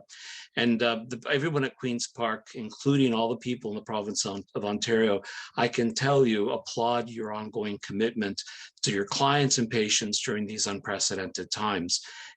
This year, unlike any other, you've been forced to adapt to the challenges that have been brought on by COVID-19 and continue to deliver high quality mental health and addictions care to some of the most vulnerable people in our province. And that's meant having to adapt how you even deliver services. And it's been done so quickly and so professionally. And I have to commend you all for that incredible ability to adapt and to continue to provide these important services. And as COVID-19 has spread through our communities and across the country and around the world, it's really tested and continues to test our collective resiliency. Without a doubt, this global pandemic has had an impact on the lives of millions of Ontarians, including significant impacts on their mental health. And with prolonged physical isolation, financial challenges, and the uncertainty about the future, we know that this has resulted in a number of new and more complex challenges than ever before. For example, we know that youth are experiencing increased anxiety, depression, and suicidal ideation, as well as more substance use. We see new research and data almost every day that indicates Ontarians' mental health has been negatively impacted by this terrible pandemic, these terrible days of isolation and difficulty. I've also been extremely concerned about these impacts, and I'm very glad our government acted quickly to respond to them. First, by investing an additional $194 million in emergency funding to immediately expand access to mental health and addiction services. We know that one patient is not the same as another. We also know that when you see someone, a small business owner who's struggling to get by in the face of the global pandemic, he needs support, as does the long-haul truck driver feeling isolated from friends and family, and the grade 11 student increasingly slipping in his or her studies. Each of these individuals has unique needs, but by matching them with the most appropriate support, we can make a real difference in their lives. And that is what we look to do in the way that you provide services, but how we support you as well. And that's why I was proud to see that our $194 million investment included support for community-based mental health and addiction services, interprofessional primary care teams, mental health supports for healthcare workers, and expanded virtual mental health and addiction supports for Ontarians of all ages across the lifespan. Once we recover from this pandemic, and we will get there, I know we will get there, we can expect that the mental health and addictions impacts are likely to extend beyond a return to normal. And I'm committed to working with mental health leaders, providers, and people with lived experience to address the challenges that may lie ahead. Tonight, you're commemorating a century of psychiatry. The field of mental health and society's overall view and approach to mental health and addictions has, of course, remarkably changed and evolved over the last 100 years. For such a long time, our society has stigmatized those struggling with addictions or mental health challenges. Now, I'm very encouraged to see a growing awareness and improved support for people with mental health and addictions challenges. More and more, we're addressing the stigma attached to mental health issues. We're seeing people coming forward to talk about their own struggles or to raise their voices in support of friends, families, and neighbors who may be dealing with a mental illness. Thankfully, we've come a long way, but we still have quite a way to go. Many psychiatrists have been leaders in breaking down the stigma and are strong advocates for progressive approaches to mental health and addictions. Thank you for your continued leadership in this area. I'd also like to thank the OPA for being a leader in this regard and advocating for diversity and inclusivity in mental health care, recognizing the need for broader representation and an approach to treatment options. A key part of the future of mental health care is, importantly, about being a more inclusive space. It's about building a more patient-centered system of care that can better meet the diverse needs of diverse populations. This is an important priority for our government as we move forward with building a more comprehensive and connected mental health and addiction system that works for all Ontarians. And this is also reflected in where we're making additional investments in mental health and addiction services.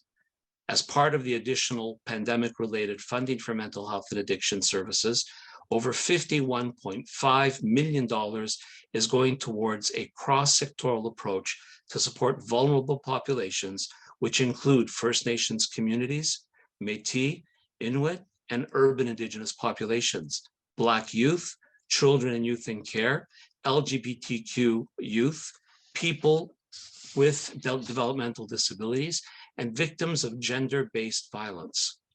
Another example is our government's commitment to listen to and work closely with Indigenous communities and leaders to collaborate on mental health and addiction services that meet the needs of Indigenous peoples that are culturally appropriate.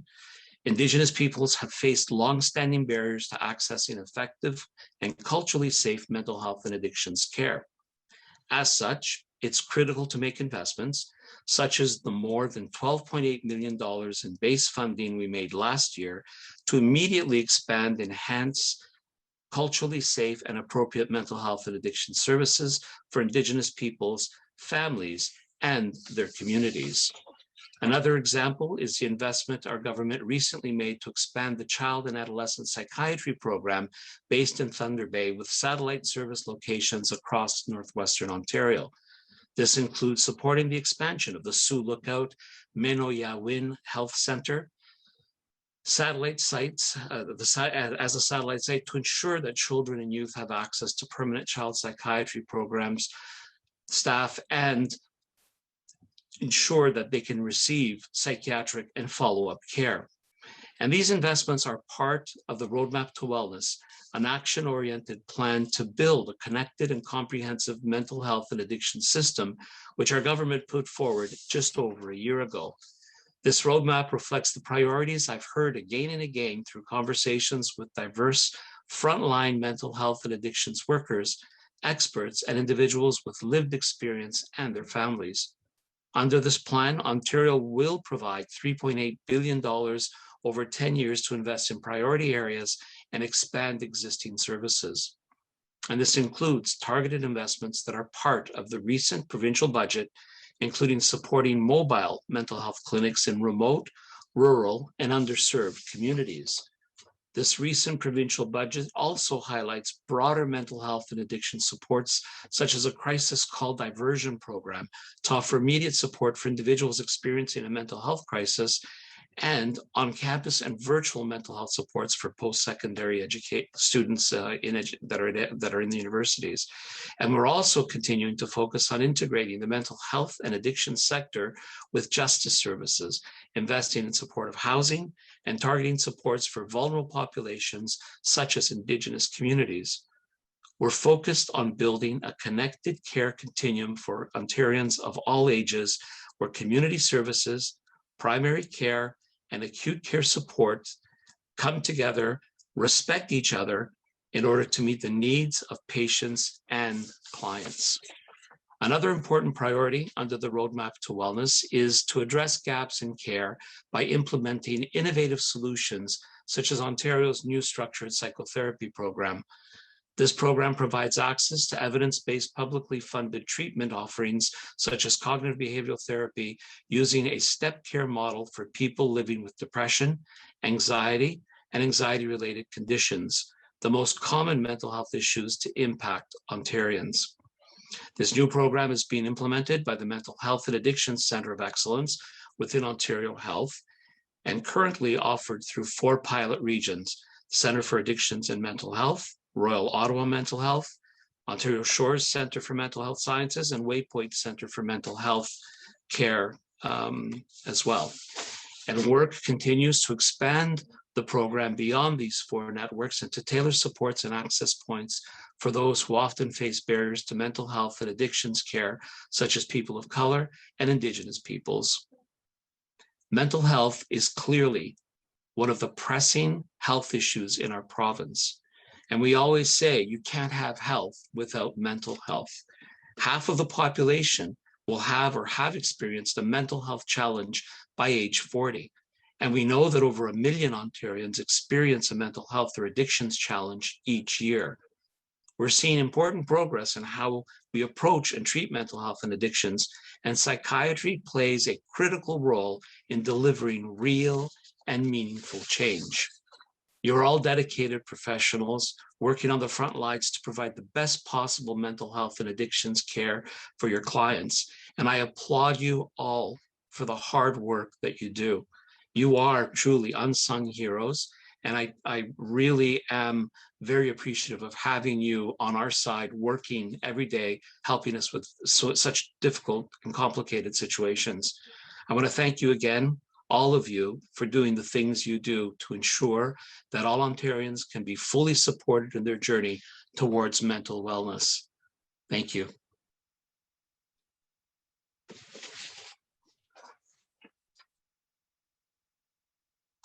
Thank you so much, Minister Tibollo. What a comprehensive explanation in terms of orienting us to where things stand during these unprecedented times, as you indicated.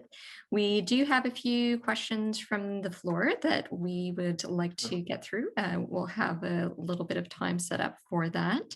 So first up, we have COVID restrictions resulted in all of us delivering virtual care, and the value of virtual care has really been highlighted through that.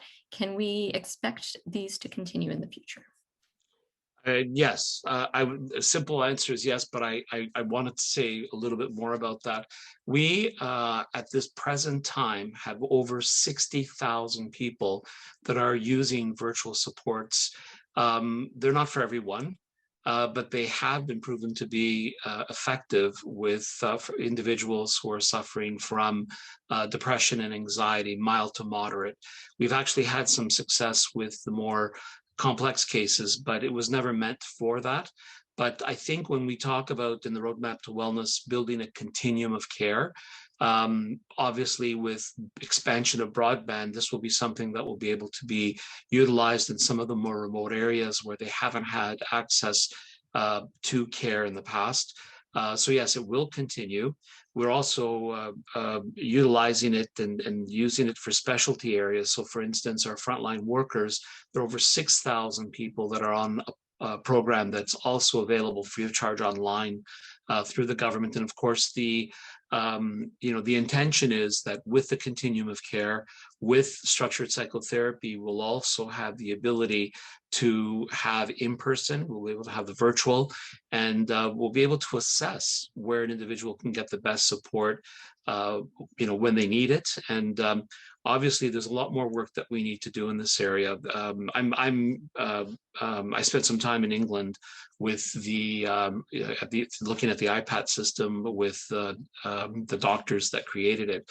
I was fascinated to see just how much of an impact it had on the general well-being, mental health of individuals in England. And I know that it's something that will be certainly, once fully implemented and fully engaged, something that will be extremely helpful for many, many people. And there couldn't be a better time for it to come on stream because, as was mentioned earlier, hopefully, while Transplant will have non-COVID elements to it, perhaps by the time it's fully rolled out, we'll be in a recovery mode. And, the more people that can access supports, the better for the province and for the people of the province.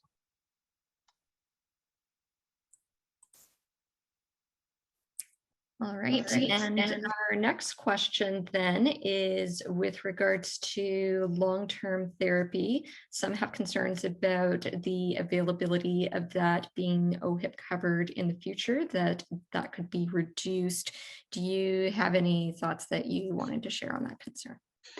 Well, under my watch, doctor, you know how I feel about mental health, and we've had conversations, and I can tell you that this government is very interested in ensuring that there is a integrated, holistic approach that's culturally sensitive. You know, some of you have heard this, so I don't want to repeat all of it, but for me, the lifespan model is extremely important to ensure that we deliver services when needed within the development of the individual at the appropriate age. It's very important that we build a step care model that provides all supports as close as possible. And all of you know the reasons why. Not a lot of people understand the reasons why, but I know you all know the answers to these questions about the recidivism rates and how it changes as a result of taking or moving people around and trying to provide supports and services. That step care is really important. And the other element is the therapeutic alliance that's created between the service provider and the patient or the client. In that case, we need to understand the needs of the individual and ensure that we're training enough people that are of different cultural backgrounds, because therapeutic alliances take a great deal to build that trust, to build that relationship. I do not see structured psychotherapy as a way to limit or take away. I think it is another tool in our toolbox to ensure that we look after the mental health of the people of this province. You know, my background, I practiced law for 30 years, but I spent 10 years in a residential therapeutic community working with individuals. And, you know, I used to have a full head of hair before I started, and I certainly have pulled enough of it out, given the fact that I could never convince or get through to the people in government the importance of building a continuum of care. And when I got to Queen's Park, you know, you all know the standing committee report that is very clear. You need access points. You need to have the gaps filled. You need to get rid of the fragmentation by developing a continuum of care. Well, there are a lot of elements to building that continuum of care. We know that there are a lot of grassroots organizations that grew organically as a result of government's failure to invest and to create the continuum of care that's needed to look after people's mental health. So I think, you know, I'm the first minister for mental health and addictions in the province. I take that position very seriously because I come from a world where we used to provide services, and, you know, I was on bended knee most of my time trying to raise enough money to keep the doors open to help individuals. There's a place for everyone in that continuum of care. Psychiatrists play a very important role in that continuum of care. Psychologists have a place, nurse practitioners have a place, family doctors have a place, counselors, peer-to-peer support workers, Indigenous healers. They all have a place in this continuum of care. So I don't see this, and I will fight viciously, you know, to maintain and to further expand. There's some reorganization that needs to be done in the ministry. There's no question that, you know, we invest as a government close to $7 billion a year in mental health. And a lot of people have commented to me that know the system really well, that you don't need to invest more money. You need to spend the money that's there, put some performance metrics in place so that you can see the benefit of something like CBT. You can see the benefits of, you know, the talk therapy, the different mechanisms we have, motivational interviewing, meditation, and DBT, and all the different therapies that are proven evidence-based therapies that need to be engaged in, that need to be supported by government. And again, once we start measuring, which is again something that, you know, is a novel concept in this sector, not on your side, but on the government side. Once we get that structure in place and we start seeing, I think we'll be making some really important pivotal decisions that are transformational because they're already being made now. But the Center of Excellence, I have a lot of hope in it, and you know, the people that are supporting and working with it to develop those policies that will ensure that our investments are giving back to the people of Ontario a holistic continuum of care that will provide the services. And of course, when you deal with Indigenous communities and Black communities, we can't forget the social determinants of health. You all know this. I'm preaching to the converted when I talk to all of you, because you understand that, you do not give psychotherapy in a vacuum, that you need to have those other elements dealt with. And I'm very proud of our government's investments in social housing, in, investments in the correction system to bring in psychotherapy, CBT, within the walls of corrections facilities, providing supportive housing when people come out, and aftercare supports for individuals that have gone through an addiction treatment program. These are all investments that are being made. We will not see the benefits of these things for probably some time, but we've recognized and acknowledged that there is a broken system in place. And I know that with the support of the OMA, the Ontario Psychiatric Association, I know that with your work and with your advocacy and holding our feet to the fire, we will create a system that's going to work, because you're going to provide the evidence to support the very things that I believe in as well, that we need to move forward on. So I don't see this as being the end of anybody's career. As a matter of fact, I've got to figure out a way to get more people engaged in mental health and addictions as as a profession, because this is not an easy profession. You all know it. You're not here because you get a paycheck. You're here because you have a vocation, and people's vocations, have a heavy toll on them as well. So I hope you're all looking after yourselves and your mental health, because I know that sometimes when you don't reach the bar where you want to see yourself, it has impacts on your daily life as well. So take care of yourselves as well in the process of working through this and helping others. Thank you so much. And our final question then from the audience today is as follows. Caritas, where you worked, was an organization that grew out of the Italian community in the GTA. Its excellence in addiction treatment was noticed and provided service for a wide range of Ontario's populations. On a related note, will your government commission an external review of UHN's reduction of community mental health services to minority groups? Well, again, if that question relates back to the situation of the Portuguese doctor that retired, is that what you're referring to, doctor? It seems to be speaking to the minority language groups that were serviced through specialty clinics in University Health Networks. So, well, I have it on very good authority, Kevin Smith to be exact, that is not the case at all at UHN.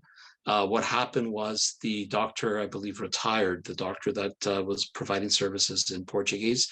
I've been assured that they are looking for a replacement doctor.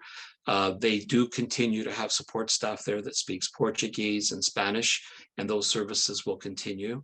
I had a very good conversation with Dr. Smith about this, because when you stop and think about the concept behind building a roadmap to wellness and creating a step care model and focusing on culturally sensitive services, you can't blow one of my tires off while I'm trying to build the car.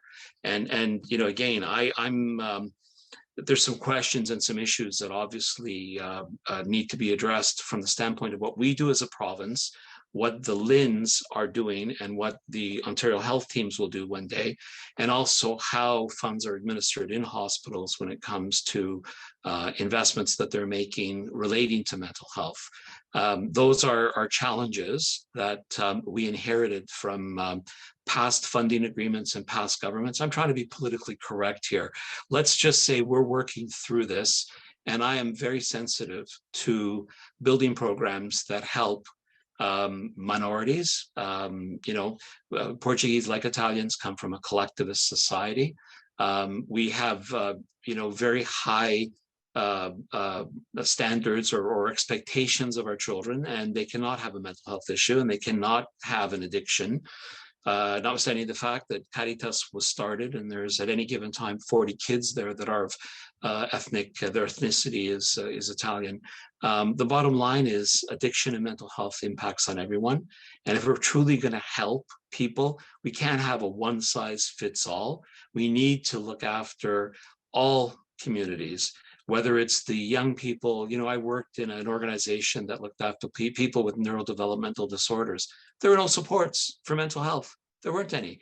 And these kids are falling through the cracks. These young adults are falling through the cracks because there's a disconnect between two ministries. That changed. You know, Indigenous, I could go through a list of all the things that we've forced to change. And now 16 ministries are collaborating. So when education is investing money in providing resources during the school day for diagnosis and assessment, we're also making sure that we don't increase the wait times for children and youth support services. And we are ensuring that we're not building parallel system, but one fully integrated, connected system that looks after the kids during the school days, but also gives them the supports they need for treatment after school, weekends, and in the summer. And that holds true for every ministry. And we are working together because, again, we get it. The social determinants of health are critical to ensure that people that are looking for help and for support are getting it. You know, when you think of mothers that have newborns, I say this all the time, you know, to get married, you've got to take a course. To have a kid, just have them and figure it out. You know, how about all the nutritional issues that impact on the biology of the fetus before birth? What about the things that happen during the first 12 years of life? And what could be done if the parents were informed and recognized some of the issues in the development of that child? You know, 70% of the mental health issues in adults, you all know this, we could deal with those when they're children and youth. Why don't we? You know, and that's a question I have as the minister. And so if I have that question, I can imagine how you all feel about this. We need to do more. Government needs to wake up and understand that you can't have a healthy workforce if you're not looking after their mental health needs. You cannot have healthy students if you're not looking after their mental health. Every facet, every moment of our lives has something to do with how our brain fires. And it fires best when we're mentally healthy. We know that. So we have to, as government, get smarter. We have to listen to you. We have to listen to the experts. And we have to inform and build policy that's going to ensure that we're doing the right thing, we're measuring what we're doing, so that if we're not doing the right thing, we pivot. And we invest money in a way that ensures that those things are being met. That is what government should be doing. And we should be leaving the heavy lifting and the work to the people in the field who are doing it, and support you in every way we can. There's a really great discussion coming here, and we're just going to pivot then. There's one of our panelists who seems like wants to ask a question as well. Go ahead, Dr. Ahmad. Sure. Can you hear me? Okay, great. Minister Tibollo, thank you so much for being here. I feel like it's a rare opportunity for me to speak to someone in government of your stature. And you heard me present about my program, Mindfully Muslim, and you also articulated how much of a mandate you have to support the mental health needs of minorities, especially Black and Indigenous communities. I have abutted against difficulties in accessing a lot of the government funding that was released in order to address these needs, because there's a proviso in those grants that they don't want to fund any religious activities. I'm trying to understand how to navigate this barrier, given that a lot of Black people they are rooted in faith. There's a lot of Black Muslims. And then when it comes to the Indigenous community, there's a lot of Black Christians, there's a lot of Black everything, but when it comes to the Indigenous community as well, you cannot separate the sacred from their way of life. And it's a similar issue for us who are in the Muslim community. And so what kind of grants do you think we could access that actually honors the whole person? Well,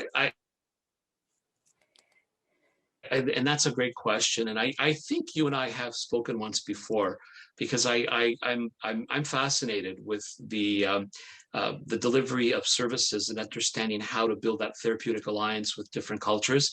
I've done a bit of work with the Ahmadiyya Muslim community, which is anchored here in Vaughan, or partially anchored here in Vaughan, and I've done, they do incredible work, acts of kindness towards humanity, and I'm fascinated by just the generosity and the spirit of Muslims in general, but that particular community, because I get a chance to see it in action all the time. I get invited to a lot of their events.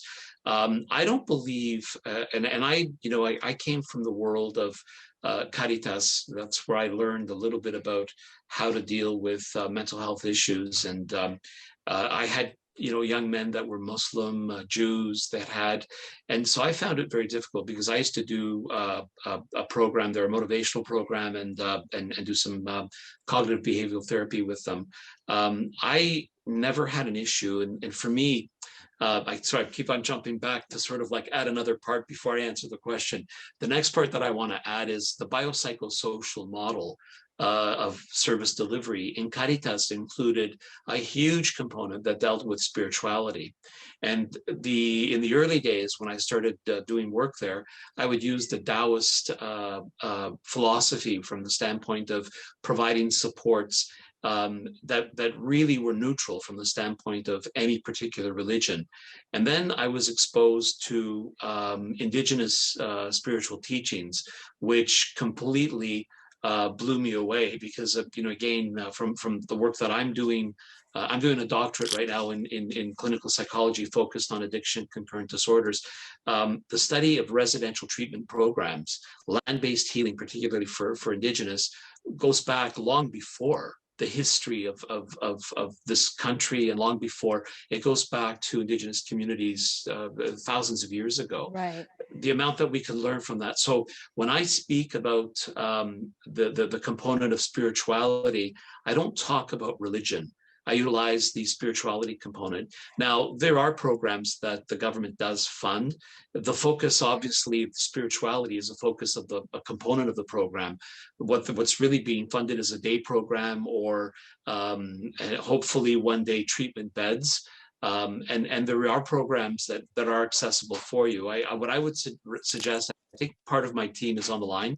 We'll reach out to you, and we'll perhaps get a presentation of the work that you're doing, and then my policy director can channel you into wherever you would need to be in order to apply and hopefully get some funding for the programming you're doing.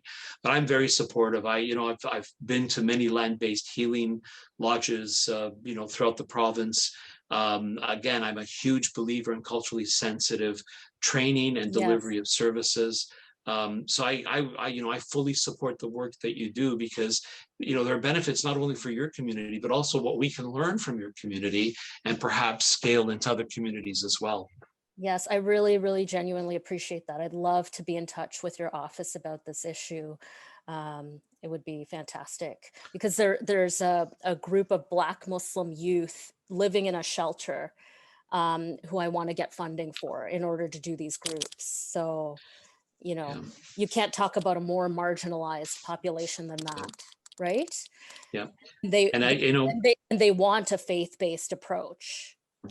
Yeah, and Doctor, it's interesting that you mentioned that, because one of the things I discovered early on in my doctoral work was that when we talk about long-term residential treatment programs, so anything over a year, they're non-existent in the province, virtually non-existent. So I think there's two, and one of them was the one that I used to participate in, and you'd always get the answer back about the long-term treatment programs. Well, no one wants to be in a program for 2 years or a year, but in fact, the people that would benefit the most from those types of programs are the ones from marginalized communities, because they're dealing with attachment issues, they're dealing with environmental issues that have impacted, whether it be lack of education or living in neighborhoods that were not conducive to providing them opportunities. They're the very ones that need it. But in the province, in the history of this, we've never supported them, because again, so they've been left to the rich, because they're the only ones that can afford to put their kids into these programs. So we've lost many, many kids that could have been supported, young people that could have been supported, men and women, that wouldn't otherwise have had that opportunity. So we need to do more work in that area.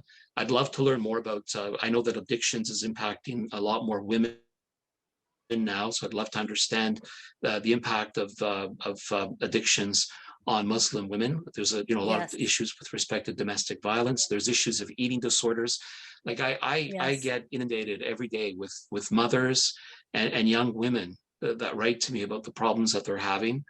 We need to do more. We need to develop stronger, better systems to help people. So I'm all ears when it comes to ideas and supporting those groups. That I don't look at faith as the I look at what is being done to help that individual regain their life, and if that includes religion, then that should be something that